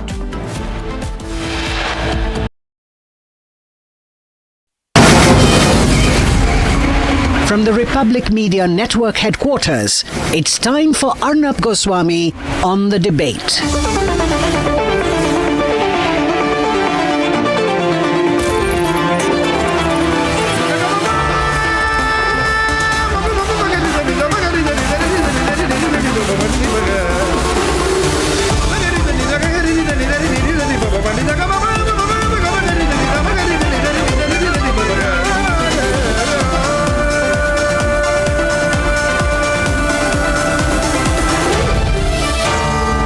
Arnab Goswami on The Debate.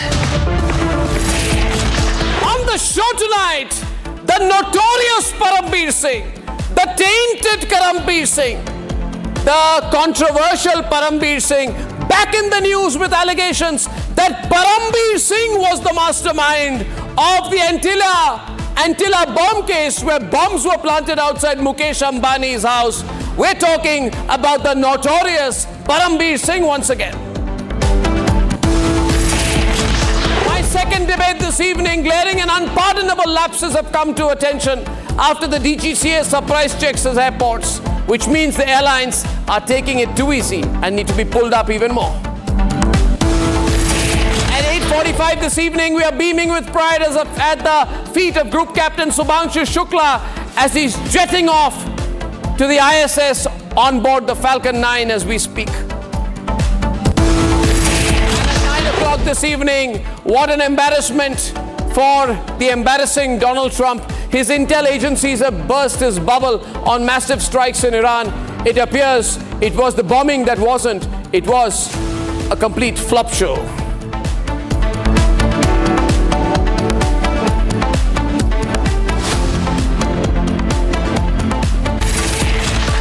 But first tonight, when three people, thick as thieves, fall out, then the rot begins to crumble and the skeletons tumble out as well. We all know about the disgraced and disgraceful, the notorious, the tainted, the horribly controversial, the embarrassing Parambir Singh. An ex-cop, now retired, doing some job, who has been under so much investigation, among others, under investigation in the Antilia bombing case. The case where someone tried to bomb the house of Mukesh Ambani, India's richest man. Parambir Singh's role has always been under question there. What was Parambir Singh's role? What did he do? What did he know? And Parambir Singh was interrogated in the Mukesh Ambani house bombing case. It was allegedly under his watch that Sachin Vaze, as a police inspector, conspired to plant bombs outside Mukesh Ambani's house, Antilia. Now, in an interesting turn of events, Salil Deshmukh, son of Maharashtra's home minister at the time, has revealed, or rather spilled the beans, that the same notorious Parambir Singh, the controversial and tainted Parambir Singh, the then, unfortunately, police commissioner, was the fixer, he claims, and the mastermind in the Antilia bomb case. In fact, he has said, and he said this, that Parambir Singh was personally involved in the whole aspect of planting a bomb outside Mukesh Ambani's house. Now, my question tonight is this, that how is it that in India some of the biggest cases remained locked up and in the freezer? Is that a good thing? These cases become big only because people feel strongly about them, because we in the media report about this. And you can see these images of Antilia, Mukesh Ambani's house, right outside it. You remember the pictures of a policeman walking like a ghost in a PPE kit. A policeman reporting to whom? To Parambir Singh, who was reinstated directly by the man who led Mumbai's police department, Parambir Singh. How can the case about the alleged involvement of a police officer in planting 20 explosive gelatin sticks outside Mukesh Ambani's Antilia remain untouched and unresolved? Why should we accept it? Why should the largest news network in the country, Republic, not ask these questions? That how does the Antilia case languish in cold storage? On the 22nd of September 2021, the CID handed over a sealed envelope to the Chandiwal Commission investigating the Antilia bombing case. It has been 3 years and 9 months. Not a small time, 3 years and 9 months. And you are still not told about what was inside the sealed envelope. We're told there are names. And as we know, this man, the controversial, tainted, notorious Parambir, has been questioned by the National Investigating Agency, not just because of his closeness to Sachin Vaze, the dirty cop who he brought in to do dirty and bad things, not for the general presumption that there were a lot of facts that indicate that the dirty Sachin Vaze was very, very emboldened and empowered to go as far as to target Mukesh Ambani's house. Moreover, the nation wants to know, was it not Parambir Singh who appointed the dirty, controversial, convicted Sachin Vaze as the investigating officer? Was he the investigating officer in the Antilia bombing case? Though it turned out, he turned out to be the main conspirator in the case later. And still, the National Investigating Agency has been behaving very strangely. They neither charged Parambir Singh in the report yet, nor have they been able to close the case. How is it that the dirty Sachin Vaze, who's horrible, and the reason we call him dirty is because he's done dirty things.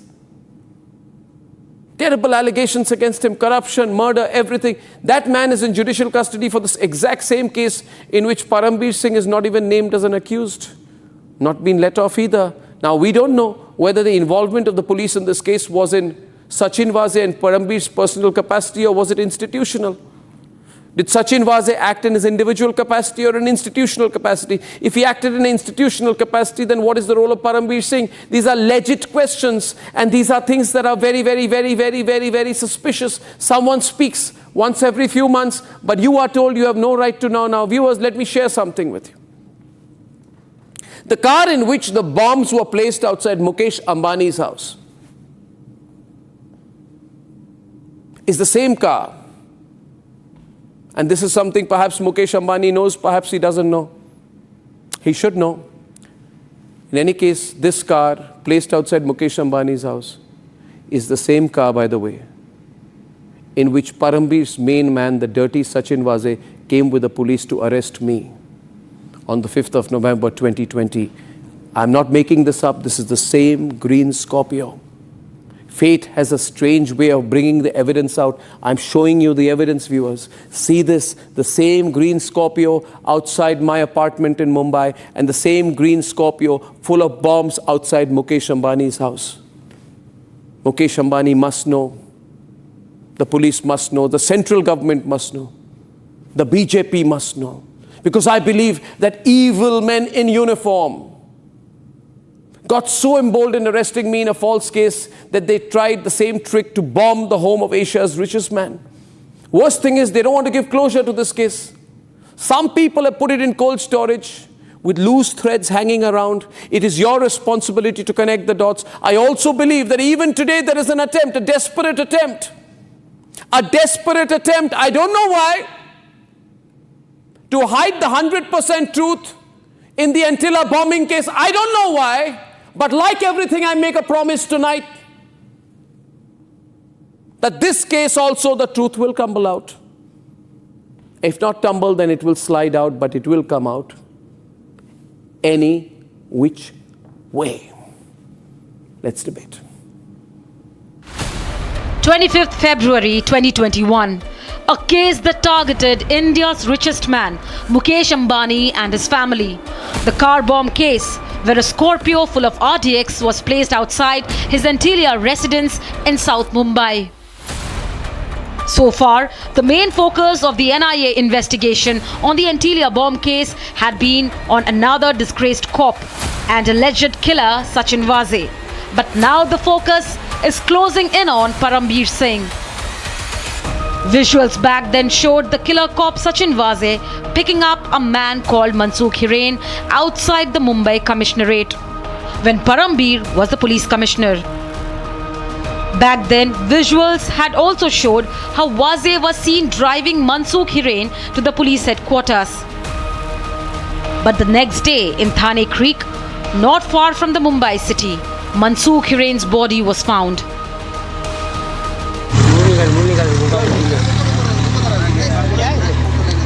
अरे इतना रुमाल बांधे लगे